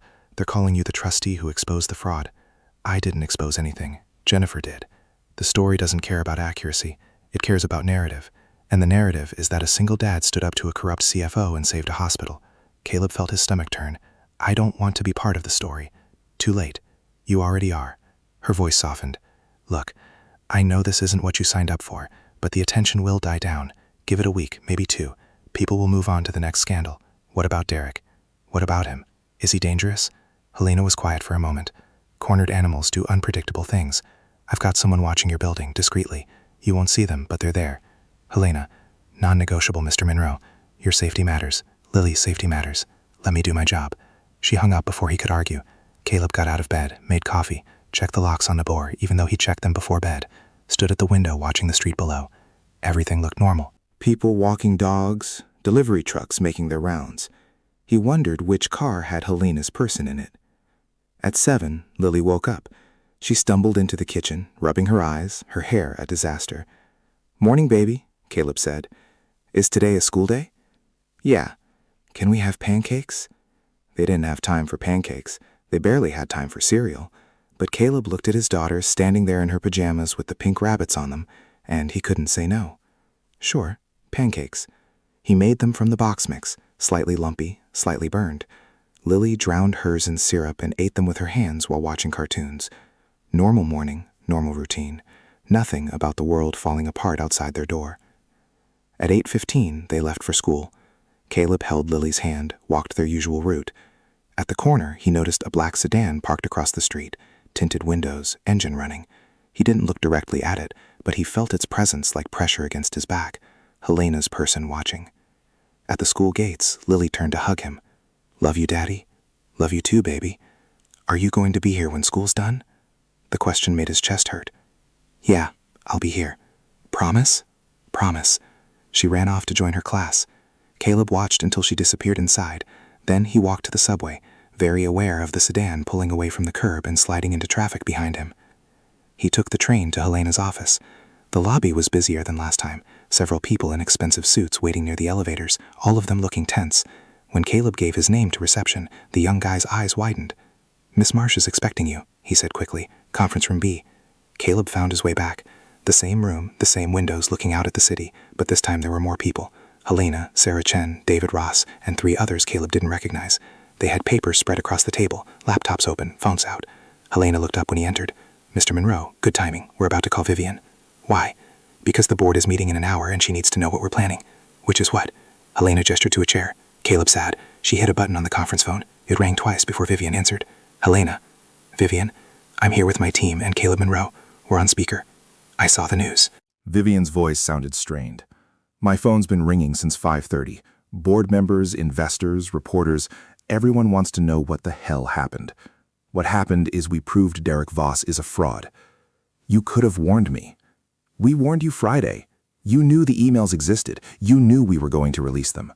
I didn't know you were going to turn it into a media circus." Helena's expression didn't change. "The media did that on their own.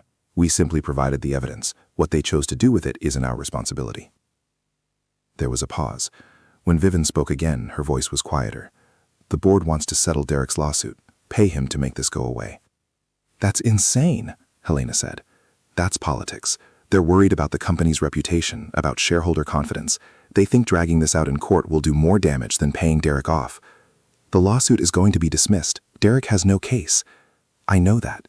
You know that. But the board doesn't care. They want this over." Helena leaned forward. "Listen to me very carefully, Vivian. If you settle now, Derek wins. He gets paid, he gets to walk away, and everyone who reads the settlement agreement will assume Sterling Harbor was at fault, that you're buying silence because you have something to hide. And if we fight, then we destroy him in court, publicly, completely.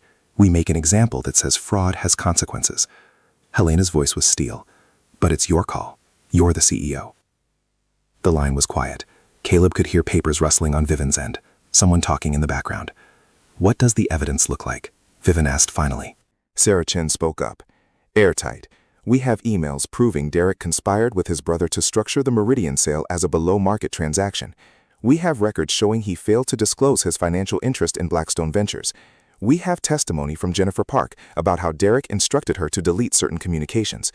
And we have independent appraisals showing Meridian was worth at least $900 million, not $400. Enough to win? Enough to annihilate him." Another pause. Then Vivian said, "What about criminal charges?" "The DA's office is reviewing our evidence package right now," Helena said. "I expect they'll file charges by end of week. Fraud, conspiracy, possibly money laundering depending on how Derek moved his Blackstone payments. How much time would he face? 5 to 10 years if convicted. Maybe more if they stack charges." The silence that followed felt heavy. Caleb watched Helena's face. She looked like a predator watching prey from across a clearing. "Vivian," Helena said quietly, "Derek tried to destroy your company. He tried to steal from you. He called you incompetent on national television. He painted you as a failure." Her voice dropped. "And now you have the chance to prove he was wrong about everything. Don't waste it." When Vivian spoke, Her voice was different, harder. You're right. So we fight. We fight. I'll tell the board this morning. They're not going to like it. They don't have to like it. They just have to support you. And if they don't, then you remind them that you're the one who built this company. You're the one who saw through Derek's lies. You're the one who's going to save Sterling Harbor from becoming a cautionary tale. Helena smiled. You've got this, Vivian. Trust yourself. I'm trying.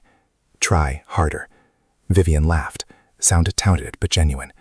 I'll call you after the board meeting. The line went dead. Helena sat back, looked at her team.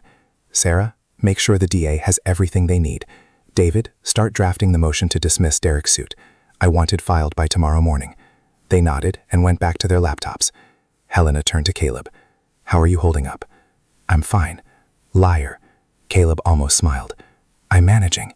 You see anyone following you this morning? Black sedan, tinted windows? That's Marcus. Caleb blinked. Marcus, Vivian's chief of staff. Former corporate lawyer before he went into business. He volunteered to keep an eye on you. Said he owed you one for not letting him shred that envelope. Helena's expression softened. You've got people on your side, Mr. Monroe, more than you realize. I didn't ask for sides. No one ever does, but here we are. She stood. Go home. Spend time with Lily. Let us handle the legal war for a while. Caleb stood too. What if Derek tries something? Then Marcus calls me. I call the police. And Derek adds restraining order violation to his growing list of legal problems. Helena walked him to the door. You did the hard part already. You exposed him. Now let the system do what it's supposed to do. Does it usually? No, but sometimes it surprises you. Caleb left the office, rode the elevator down, walked out into a city that felt different than it had this morning, like the air had shifted, like something fundamental had changed. His phone buzzed, a text from an unknown number. You ruined my life. Caleb stopped walking, read it again. His hands were shaking. Another text. I hope you're happy. Another. This isn't over. He called Helena. She answered immediately. He's texting me, Caleb said. Forward them to me now. Caleb did. Waited. Helena came back on the line 30 seconds later. Those came from Derek's personal cell. Idiot didn't even try to hide it. Her voice was tight with anger. I'm calling his lawyers right now, and I'm filing for her restraining order. Where are you? Couple blocks from your office. Marcus should be nearby. Stay put. I'm sending him to you. Helena, stay put. She hung up. Caleb stood on the sidewalk. People flowed around him like water around a stone. Across the street, the black sedan pulled up to the curb. The window rolled down. Marcus leaned out. Get in, he said. Caleb crossed the street, climbed into the passenger seat. The car smelled like coffee and leather. You okay? Marcus asked. Yeah. Helena told me about the text. Derek's losing it. Should I be worried? Marcus pulled back into traffic. Honestly, yeah. Derek's not the kind of guy who handles losing well, and right now he's losing everything. His career, his reputation, probably his freedom. People like that get desperate. What do I do? You be careful. You don't go anywhere alone. You keep your daughter close, and you let people like me and Helena run interference. Marcus glanced at him. I know you want to handle this yourself. Independence, self-reliance, all that. But right now, you need to accept help. I'm not good at that. Most people aren't, but it's the smart play. They drove in silence for a few blocks. Caleb watched the city through the window. People living their lives, going to work, meeting friends, solving normal problems. He wanted that back. Can I ask you something? Marcus said. Sure. Why'd you do it? Really, not the line about the hospitals mattering. The real reason. Caleb thought about it. My daughter asked me once if we were poor. She was 5. We were at the grocery store, and she wanted this toy, some plastic thing that cost maybe $3, and I had to tell her no, because we didn't have $3 to spare. He paused. She didn't cry, didn't throw a fit, just said okay, and put it back, and I realized she already knew, already understood that we didn't have money, that we couldn't afford things. That's hard. Yeah.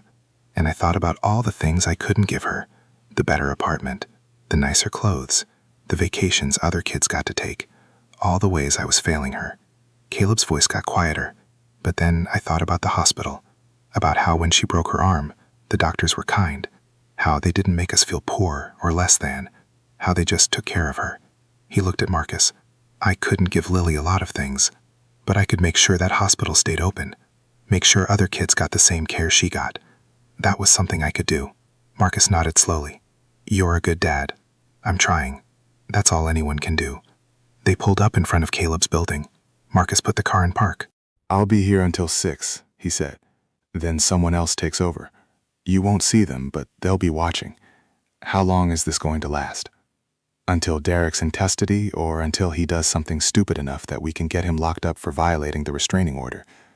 Marcus handed Caleb a card. That's my cell. You call me if anything feels off. Anything at all. Okay. I mean it. Strange car on your street. Someone following you? Weird phone calls? You call. I will. Caleb cut out, walked into his building, climbed the stairs to his floor, unlocked the door, and stepped inside. The apartment felt different. He couldn't explain why. Everything was exactly where it should be. Lily's drawings on the fridge, dishes in the sink, her backpack by the door. But something felt off. He walked through slowly, checked the bedroom, the bathroom, the closets. Nothing. He was being paranoid, probably. His phone rang. The school. His heart stopped. Mr. Monroe. A woman's voice. The school secretary. Yes. This is Carol from Lily's school. We had a man here about 20 minutes ago claiming to be Lily's uncle. He wanted to pick her up. Caleb's blood went cold. I don't have a brother. That's what we told him. He got very insistent. Said there was a family emergency and he needed to take her immediately. Where's Lily? She's fine. She's in class. We didn't let him near her, but he was very aggressive. We ended up calling security to escort him out. What did he look like? Older gentleman, silver hair, expensive suit. He had a very commanding presence. Derek, I'm coming to get her, Caleb said. Mr. Monroe, she's safe here. We have protocols. I'm coming now. He hung up, called Marcus. The phone rang once. Derek just tried to take Lily from school. Caleb said. What? He showed up claiming to be her uncle. School didn't let him. But where are you? My apartment. Stay there. I'm calling the police in Helena. Do not go to that school alone. Marcus, do not go alone. Marcus's voice was hard. Derek knows where Lily goes to school. He knows your patterns. If he's desperate enough to try to grab her, he's desperate enough to do worse. You go rushing over there and you might walk into an ambush. Caleb's hands were shaking. She's my daughter. I know. And we're going to keep her safe. But you need to be smart about this. There was a pause. I'm 2 minutes away. We'll go together. Okay. Okay. 2 minutes felt like 2 hours. Caleb paced the apartment, checked his phone, thought about all the ways this could go wrong. What if Derek had people watching the school? What if he came back? What if... A knock on the door. Caleb looked through the peephole. Marcus. He opened up. Marcus stepped inside, phone to his ear. Yeah, we're heading there now, he was saying. How long until patrol arrives? Good. Have them wait outside. Don't approach the school until we get there. Right. He hung up, looked at Caleb. NYPD is sending a unit to the school. They'll secure the perimeter. We go in, get Lily, and leave. Simple and fast. What if Derek's still there? Then the cops arrest him for attempted kidnapping and violating the restraining order that Helena filed about 40 minutes ago. Marcus opened the door. Come on. They took the stairs fast, got into the sedan. Marcus drove like he'd done this before. Quick but controlled, weaving through traffic without breaking any laws that would get them pulled over. Caleb's phone buzzed. Helena. I heard. She said, are you with Marcus? Yeah. Good. The restraining order was approved. Derek's not allowed within 500 feet of you or Lily. If he violates it, he goes to jail immediately. What if he doesn't care? Then he goes to jail and we add contempt charges to his pile of legal problems. Helena's voice was firm. Caleb, listen to me. Derek's done. He knows it. This is just him lashing out because he can't accept that he lost. But he's not thinking clearly, which makes him dangerous. So you be careful. You stay with Marcus and you let the police handle this. I will. I'm serious. No heroics, no confrontations. You see Derek, you walk the other way and call the cops. Okay. She hung up. They pulled up to the school. 2 police cruisers were already there, parked at the curb. Officers standing near the entrance talking to the principal. Marcus parked. They got out. One of the cops came over. A woman in her 40s with sharp eyes and a no-nonsense expression. You Caleb Monroe? She asked. Yes. Officer Ramirez. We've been briefed on the situation. The man who tried to access your daughter left about 30 minutes ago. We have his description and we've circulated it to all units in the area. Is my daughter okay? She's fine. Didn't even see him. The school secretary stopped him at the front desk. Caleb felt some of the tension leave his shoulders. Can I see her? Of course. But we'd like to keep a unit here for the rest of the day, just as a precaution. Whatever you need. Officer Ramirez led them inside. The school was in afternoon mode. Quiet hallways, classroom doors closed, the muffled sound of teachers and kids talking. The principal met them outside Lily's classroom. She was a small woman with gray hair and kind eyes. Mr. Monroe, she said, I'm so sorry about what happened.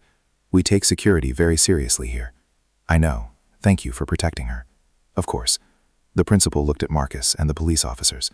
Would you like to take Lily home early? Given the circumstances, we'd understand. Caleb thought about it. Thought about Lily's routine, how much she valued normalcy, how scared she'd been when he got arrested. Can I talk to her first? He asked. Absolutely. The principal opened the classroom door. Inside, 20 kids were sitting at tables working on some kind of art project. Lily was in the back, carefully gluing pieces of construction paper together. She looked up when the door opened, saw Caleb. Her face brightened. Daddy! She started to get up, but her teacher, a young woman with a patient smile, gently reminded her to clean up her space first.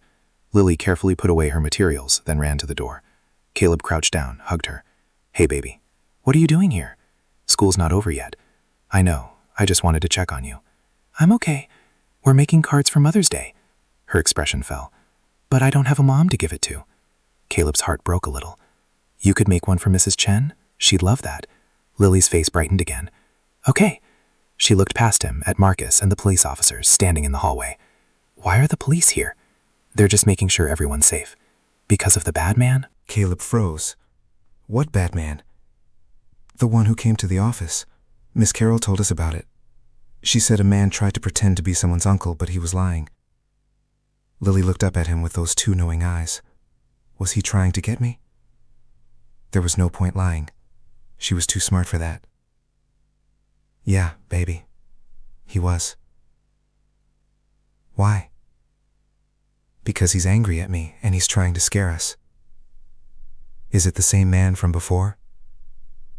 The one who got you arrested? Yeah. Lily was quiet for a moment. Then she said, He's not very nice. Despite everything, Caleb almost laughed. No, he's not. Are we going to be okay? Yeah, we're going to be fine. Promise? Promise. Lily hugged him again. Then she pulled back. Can I finish my card? You want to stay in school? Yeah. Ma and I were going to work on them together. Caleb looked at the principal. She nodded. We'll keep the doors locked. Police will be outside. She's safe here. He looked back at Lily. Okay, you can stay. But I'm picking you up right when school ends. 3 o'clock. Okay, Daddy. She hugged him one more time, then ran back to her table. Caleb stood there watching her for a moment. She was already back to work, gluing and cutting, talking to Maya about what colors to use. Normal. Just normal. He stepped back into the hallway.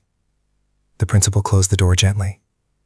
She's resilient, she said quietly. She has to be. Officer Ramirez walked him out. Marcus was waiting by the car, talking on his phone. He hung up when he saw Caleb. Lily okay? Yeah, she wanted to stay. Tough kid. She shouldn't have to be. Marcus didn't argue. They got in the car. Officer Ramirez leaned in the window. We'll have a unit here until pickup. After that, we can escort you home if you'd like. That'd be good, Caleb said. She stepped back. Marcus culled away from the curb. They drove in silence for a while. Then Marcus said, Elena got Derek's location. Where is he? His apartment on the Upper East Side. We've got plainclothes officers watching it. The second he steps outside, they'll pick him up on the restraining order violation. And if he doesn't step outside, then eventually he'll run out of food or patience. Either way, he's done. It's just a matter of time. Caleb leaned his head against the window, watched the city slide past. How did this become my life? You tried to do the right thing. Sometimes that's all it takes. I just wanted to save a hospital. You did. You saved 3 of them. Marcus glanced at him. Derek's emails showed he was planning to sell off the real estate to developers. The hospitals would have been demolished within a year. Because of you, that's not happening. Because of Jennifer Park. Because of both of you. And Vivian and Helena and everyone else who decided they'd had enough of people like Derek getting away with it. Marcus's voice was firm. You started something, Caleb. Don't diminish that. They pulled up to Caleb's building. Marcus put the car in park. I'll be here until 6, he said again. You need anything, you call. Caleb nodded, got out, went back to his apartment. The afternoon crawled past.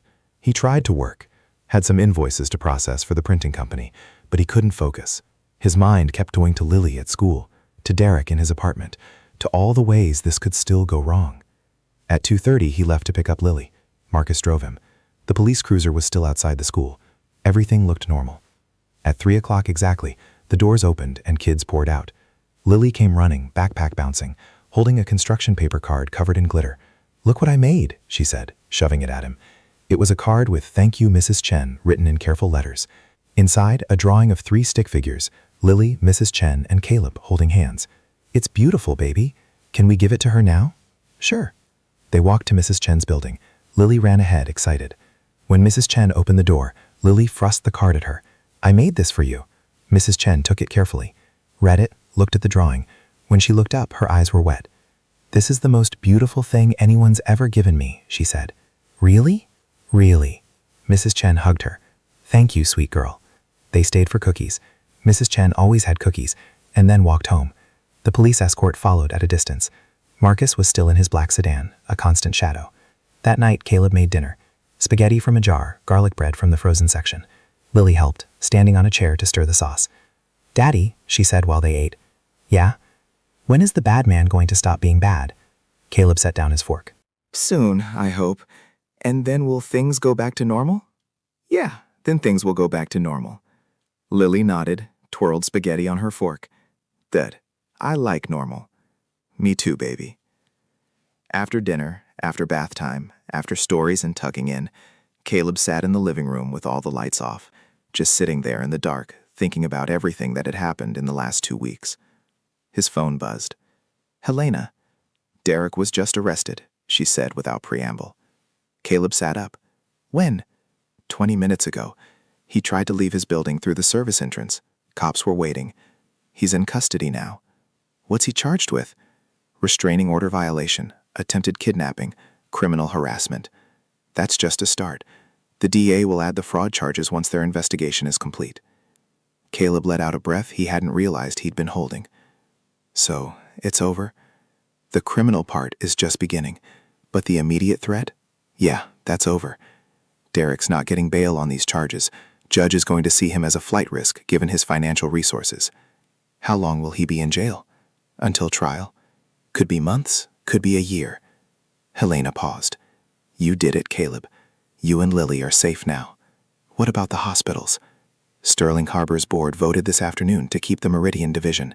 They're restructuring the funding, bringing in new management and investing in upgrades. The children's wing stays open. Everything stays open. Caleb closed his eyes. Thank you. Thank Vivian. She's the one who fought the board. I will get some rest. You've earned it. She hung up. Caleb sat there in the dark for a long time. Then he got up and walked to Lily's room, opened the door quietly. She was asleep, curled up with her stuffed rabbit, breathing soft and even, safe. He stood there watching her, thinking about Derek in a cell somewhere, thinking about the hospitals that would stay open, thinking about all the kids like Lily who would get the care they needed. It wasn't perfect. Nothing ever was. But it was something. It was enough. The weeks that followed Derek's arrest moved like a slow tide coming in, not all at once, but steady and inevitable. Caleb tried to return to normal, but normal had shifted. The printing company he worked for kept asking if he needed time off. People on the subway recognized him from the news coverage. Mrs. Chen started introducing him to her friends as the man who saved the hospitals. He didn't feel like someone who'd saved anything. He felt like someone who'd barely survived a storm and was still waiting to see what the damage looked like. 3 weeks after Derek's arrest, Helena called with news. DA's filing formal charges tomorrow, she said. Wire fraud, conspiracy to commit fraud, securities fraud, and attempted kidnapping. They're asking for 20 years. Will they get it? Depends on the jury, but Derek's lawyers are already talking, plea deal. They know they can't win a trial. Helena paused. There's something else. Vivian wants to meet with you. Why? She didn't say, but she asked specifically if you'd come to Sterling Harbor tomorrow morning, 10 a.m. Caleb looked at his calendar. He had a shift at the printing company. I'll have to call in. Do it. This matters. The next morning, Caleb put on his one good shirt. Not the jacket with the coffee stain, but a button-down he'd bought at a thrift store 2 years ago. Lily was at school. Marcus had started shadowing him a week ago, but Caleb still found himself checking over his shoulder on the subway. Sterling Harbor Capital's lobby looked the same, marble and gold and that particular silence that money made.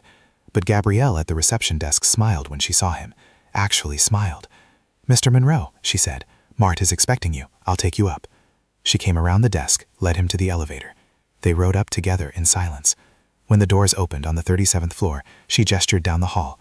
"Conference room C, third door on the right." "Thank you." She nodded and stepped back into the elevator. Caleb walked down the hallway. The carpet was thick enough to swallow sound. Through glass walls, he could see people working, typing, talking, moving through their days like none of it had happened. He found conference room C. Through the glass, he could see Vivian sitting at the table. She was alone. No Marcus, no board members, just her and a folder in front of her. He knocked. She looked up, gestured for him to enter. "Caleb," she said as he sat down, "thank you for coming. Helena said you wanted to see me." "I did." Vivian pushed the folder across the table. "I owe you something." Caleb opened it. Inside were documents, legal papers, contracts, things he didn't understand at first glance. Then he saw the numbers. $2 million. "What is this?" he asked. "Compensation for what you did, for exposing Derek, for saving this company, for making the worst mistake in its history." Vivian's voice was steady, but tired. The board approved it, unanimously. Caleb stared at the numbers. 2 million. More money than he'd ever imagined having. Enough to move out of the apartment in Queens. Enough to give Lily everything he'd never been able to afford. He closed the folder, pushed it back across the table. "I can't take this," he said. Vivian blinked. "I'm sorry? I didn't do it for money? I know that, but you deserve to be compensated for what?" "Doing the right thing." Caleb shook his head.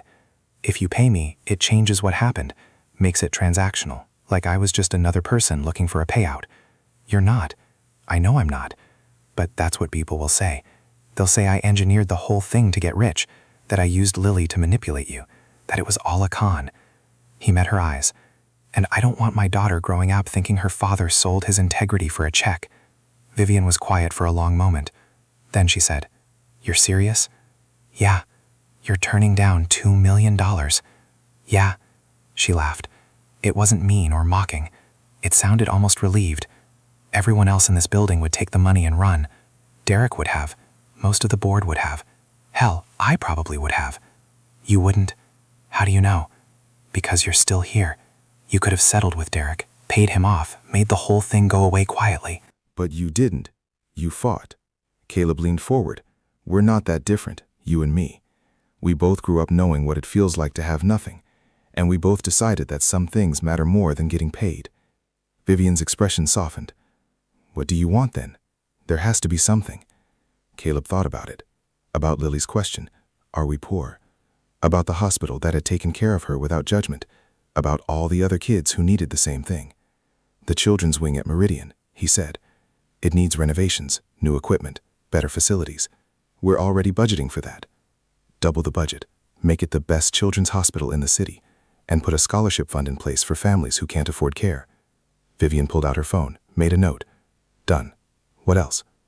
Jennifer Park. Give her a job, not as an assistant, something real, something that uses her skills. She's already been rehired, Director of Internal Operations. She starts Monday. Good. Caleb stood up. That's all I want. Vivian stood too, extended her hand. Thank you, Caleb. He shook it. Her grip was still firm, but there was warmth in it now. Thank you for listening, back at the beginning, even though you didn't want to. I almost didn't. I know. If you hadn't been so stubborn. If you hadn't been smart enough to eventually see the truth, Caleb countered. Vivian smiled. It looked genuine. We make a good team. We made a good team. Past tense. You don't want to stay involved in what? In Sterling Harbor. In what we're building. I could use someone like you. Someone who actually gives a damn about doing the right thing, instead of just making money. Caleb almost laughed. I'm a bookkeeper. I count receipts for a printing company.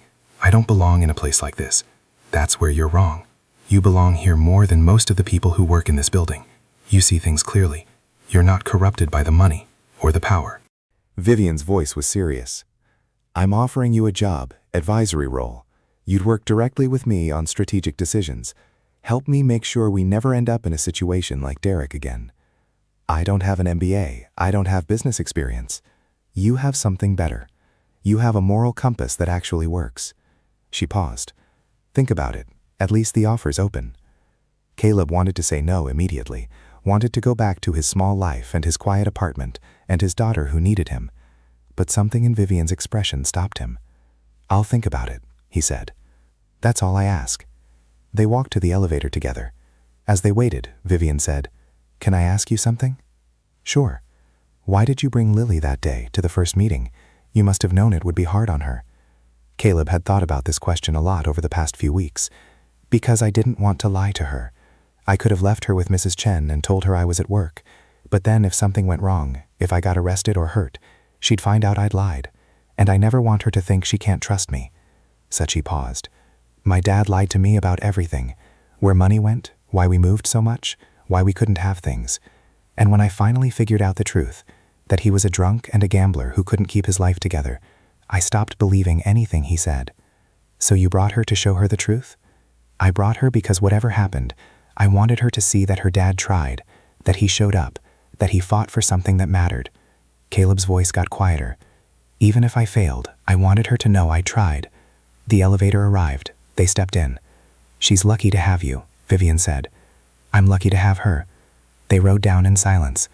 In the lobby, Vivian walked him to the doors. The children's wing renovation, she said. We're doing a dedication ceremony when it's finished, 6 months from now. I'd like you and Lily to be there. We'll see. That's not a no. No, it's not. Vivian smiled. Good enough. Caleb stepped through the revolving doors and back into the city. The sun was bright. The air smelled like exhaust and food trucks and possibility. His phone buzzed. A text from Lily's school. Field trip permission slip needed by Friday. Normal. Beautifully. Perfectly normal. The months that followed were quieter than Caleb expected. Derek's case moved through the legal system with the speed of continental drift. Plea negotiations, evidence hearings, motions, and counter-motions. Elena kept Caleb updated, but mostly he tried to stay out of it. Jennifer Park called him once. She was settling into her new role at Sterling Harbor, nervous but excited. She thanked him for mentioning her to Vivian. He told her she'd earned it herself. Marcus became an unexpected friend. They'd meet for coffee sometimes, talk about nothing important. Marcus had a daughter too, college now, studying pre-med in Boston. They swapped stories about raising kids alone, about the ways it broke you and remade you into something better. Vivian sent occasional emails, updates on the hospital renovations, questions about the advisory role she'd offered. Caleb kept deflecting. He wasn't ready for that. Maybe he'd never be ready. But he thought about it. 5 months after Derek's arrest, on a Saturday morning in early fall, Caleb took Lily to Meridian Hospital. Not because she was hurt, because he wanted to show her something. They walked through the main entrance, past the information desk, following the signs to the children's wing. The construction barriers were still up, but through the gaps, Caleb could see the progress. New paint, new floors, equipment being installed. A woman in scrubs saw them looking. We're not open yet, she said kindly, but we will be soon. Another month, maybe. We know, Caleb said. Just wanted to see how it's coming along. You work here? No, just someone who cares about the place. The woman smiled. Well, it's going to be beautiful. Best children's hospital in the city when we're done. After she walked away, Lily held Caleb's hand. Is this the hospital I went to when I broke my arm? Yeah, baby. It looks different. They're making it better. Nicer rooms, better equipment, so kids who come here get the best care possible. Lily thought about this. Because of what you did? Caleb crouched down to her level. Because of what a lot of people did. But yeah, partly because I tried to help. I'm proud of you, Daddy. His throat got tight. Thank you, sweetheart. Can we get ice cream now? He laughed. Yeah, we can get ice cream. They walked out of the hospital and down the street to a place that made their own flavors and charged too much. Lily got chocolate chip. Caleb got coffee. They sat on a bench outside, eating in the afternoon sun. "Daddy?" Lily said around a mouthful of ice cream. "Yeah. You know how that lady was mean to you at first at the big building, Miss Hart?" "Yeah, but then she got nicer." "She did. Why?" Caleb thought about how to explain it. "Sometimes people are mean because they're scared, or because they don't understand, or because they've been hurt before and they're protecting themselves." "Was she scared of you?" "Not of me, but of being wrong, of trusting the wrong person, of getting hurt." He paused. "When you're in charge of something big and important, it's hard to know who to trust. So sometimes you trust nobody. You push everyone away just to be safe. But that's sad." "Yeah, it is." Lily licked her ice cream cone thoughtfully. "I'm glad she learned to be nicer." "Me too, baby. People can change, right? Even when they do bad things?" Caleb thought about Derek sitting in a cell somewhere waiting for trial, about whether people like that ever really changed, or just got better at hiding who they were.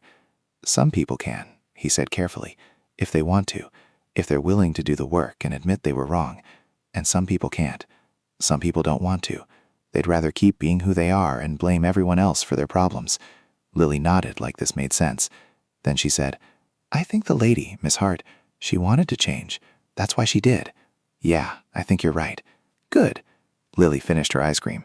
"Can we go to the park now?" They spent the rest of the afternoon at the playground. Lily played with kids she didn't know, the way 6-year-olds did. Instant friendships that would last until someone's parents said it was time to go home. Caleb sat on a bench watching her laugh and run and be exactly the kid she deserved to be. His phone rang. Helena got news. She said Derek took a plea deal. What kind of deal? 8 years in federal prison, no parole eligibility for 5, full restitution to Sterling Harbor, permanent ban from serving as an officer or director of any publicly traded company. That's less than 20 years. It is, but it's still significant time, and it saves everyone the circus of a trial. Helena's voice was measured. The DA's office felt it was the best outcome. Derek cooperates with their investigation into his brother's firm. They get to use him to build cases against other people involved in the fraud. And Richard Voss being charged separately, his company's under federal investigation, it's going to be a bloodbath. Caleb watched Lily on the swings, pumping her legs, going higher. So it's really over. The criminal part is, there will be civil suits, shareholders suing Sterling Harbor countersuing Derek's estate, the usual mess. But for you and Lily, yeah, it's over. Good. How are you doing? It was such a simple question. Caleb didn't have a simple answer. I am okay, he said finally. We're okay. Vivian told me you turned down the compensation. Yeah, that was stupid. Probably, definitely, Elena paused, but I respect it. Not many people would have done the same. Not many people are stupid enough, she laughed. True. Listen, I'm closing out my files on this case. Wanted to say thank you for trusting me, for letting me help. I should be thanking you. We can both be thankful. Her voice softened. You're a good man, Caleb Monroe. Don't let this city convince you otherwise. I'll try. After she hung up, Caleb sat there for a while longer, watching Lily, thinking about the past 6 months, about how much it changed and how much it stayed exactly the same.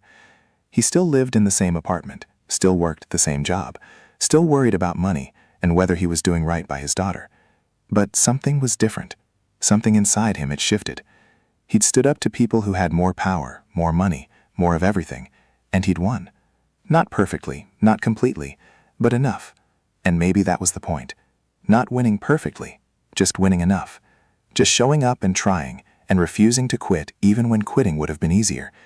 Daddy, Lily was calling from the top of the slide. Watch me. I'm watching, baby. She came down fast, landed with a thump, jumped up laughing, ran back to do it again. Normal, beautiful, his.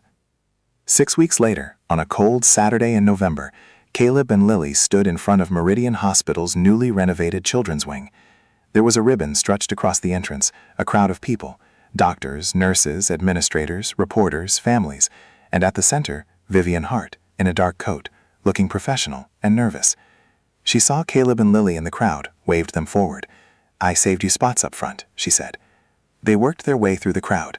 Someone handed Lily a small bouquet of flowers. She held them carefully, looking confused and pleased.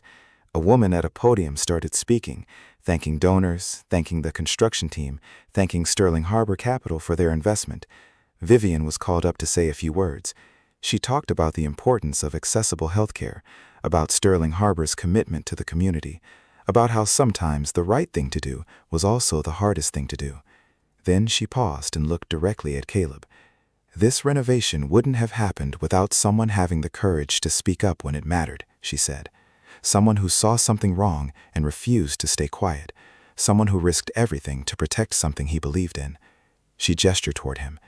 Caleb Monroe couldn't be here today because he prefers to stay out of the spotlight, but his daughter Lily is here, and she's going to help us cut the ribbon. Caleb's eyes widened. Vivian had told him they were invited to the ceremony. She hadn't mentioned this part. Lily looked up at him. Me? Yeah, baby. You? Someone guided Lily to the ribbon, handed her oversized scissors. She looked tiny standing there, dwarfed by adults and cameras and attention. Vivian crouched down beside her. Ready? Lily nodded. Together, they cut the ribbon. It fell away.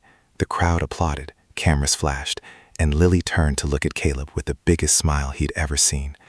They toured the new wing afterward, bright rooms with murals painted on the walls, animals and stars and cartoon characters, state-of-the-art equipment, a playroom filled with toys and books, a family lounge where parents could rest while their kids were being treated. In one of the hallways, there was a plaque. This wing renovated and expanded through the generous support of Sterling Harbor Capital and the community members who fought to preserve it. May it serve families with compassion and excellence for generations to come. Caleb stood there reading it, Lily's hand in his. That's because of you, Vivian said quietly. She'd come up beside him. It's because of a lot of people. It started with you. He didn't know what to say to that. Vivian crouched down to Lily's level. What do you think? Is it nice? Lily nodded enthusiastically. It's really pretty. I wish I could break my arm again so I could stay here. Vivian laughed. Let's hope you don't break anything, but if you ever need care, this is here for you for as long as you need it. Thank you, Lily said solemnly. Thank you for sharing your dad with us. After the ceremony, after the photos and handshakes and small talk, Caleb and Lily walked back to the subway. The sun was setting, painting the buildings orange and gold. Daddy, Lily said. Yeah, people were wrong about you at first, right? At the big building? Yeah, they were. But they learned. They changed their minds. Some of them did. Lily thought about this for a moment, swinging their joined hands. I think that's important, that people can be wrong about stuff but then learn to be right. Caleb stopped walking, crouched down to look at his daughter. What made you think of that? I don't know. Just seems important. Like if people can't change their minds, then everything stays bad forever. But if they can learn, then things can get better. She tilted her head. Right? Out of the mouths of children came a truth so simple it hurt. Yeah, baby, Caleb said, his voice rough. That's exactly right. Good. Lily hugged him. Can we get pizza for dinner?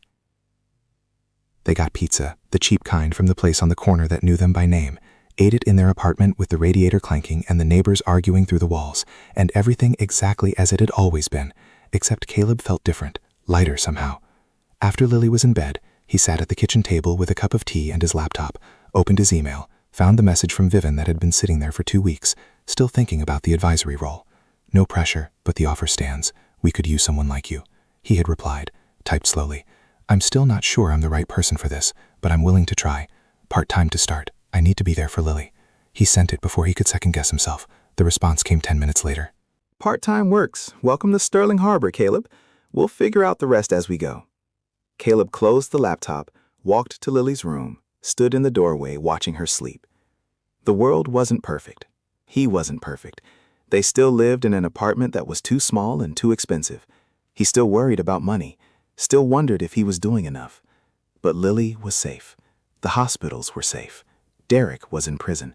And somewhere in the city, people were learning that sometimes the system worked. Sometimes speaking up mattered. Sometimes one person with enough stubbornness and heart could change things. It wasn't a fairy tale. There was no perfect ending. Just a man and his daughter doing the best they could, making it through each day. But maybe that was enough. Maybe that was more than enough. Maybe that was everything. Caleb closed Lily's door gently and walked back to the kitchen. Outside the window, the city glittered in the dark. Millions of lights, millions of lives, everyone fighting their own battles. He'd fought his, and somehow, impossibly, he'd won. Not perfectly, not completely, but enough. He finished his tea, turned off the lights, went to bed, and for the first time in months, he slept without dreams of boardrooms or lawsuits or threats. Just darkness, just rest, just peace. In the morning, Lilia would wake up and ask for pancakes. He'd make them slightly burned like always. They'd walk to school together. He'd go to work. Life would continue in its imperfect, beautiful, ordinary way. And that would be enough. That would be everything. Because in the end, that's what courage looked like. Not grand gestures or dramatic moments. Just showing up, doing the work, fighting for what mattered. Even when you were scared. Even when you didn't know if you'd win. Just trying. Just caring. Just refusing to look away when looking away would have been easier. Lilia had said it best. People could be wrong, but they could learn. They could change. And that possibility, that hope, was what made all of it worthwhile. Caleb Monroe had walked into Sterling Harbor Capital in a coffee-stained jacket, holding his daughter's hand, carrying an envelope that would change everything. He'd been judged, dismissed, arrested, but he hadn't quit. And in not quitting, he'd shown a room full of powerful people that power wasn't the only thing that mattered, that truth mattered, that courage mattered, that one person refusing to stay silent could shake foundations. The story would fade from the news. Other scandals would take its place. The world would move on. But somewhere in Brooklyn, a children's hospital wing stood bright and new. Somewhere in the city, a little girl slept peacefully, knowing her father would be there when she woke up. Somewhere, a man who'd been broken by life had learned that broken didn't mean finished. And maybe that was the real lesson.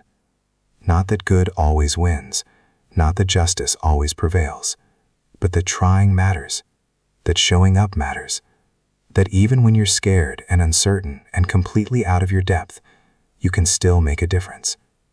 You just have to be brave enough to try and stubborn enough not to quit when everyone tells you to. The rest somehow works itself out, or it doesn't. But at least you tried, and in the trying, you become someone worth being, someone your daughter can be proud of, someone you can live with when you look in the mirror, someone who knows that the measure of a person isn't their bank account or their title or their power. It's what they do when doing the right thing costs them everything. Caleb Monroe had done the right thing, and he'd do it again every single time.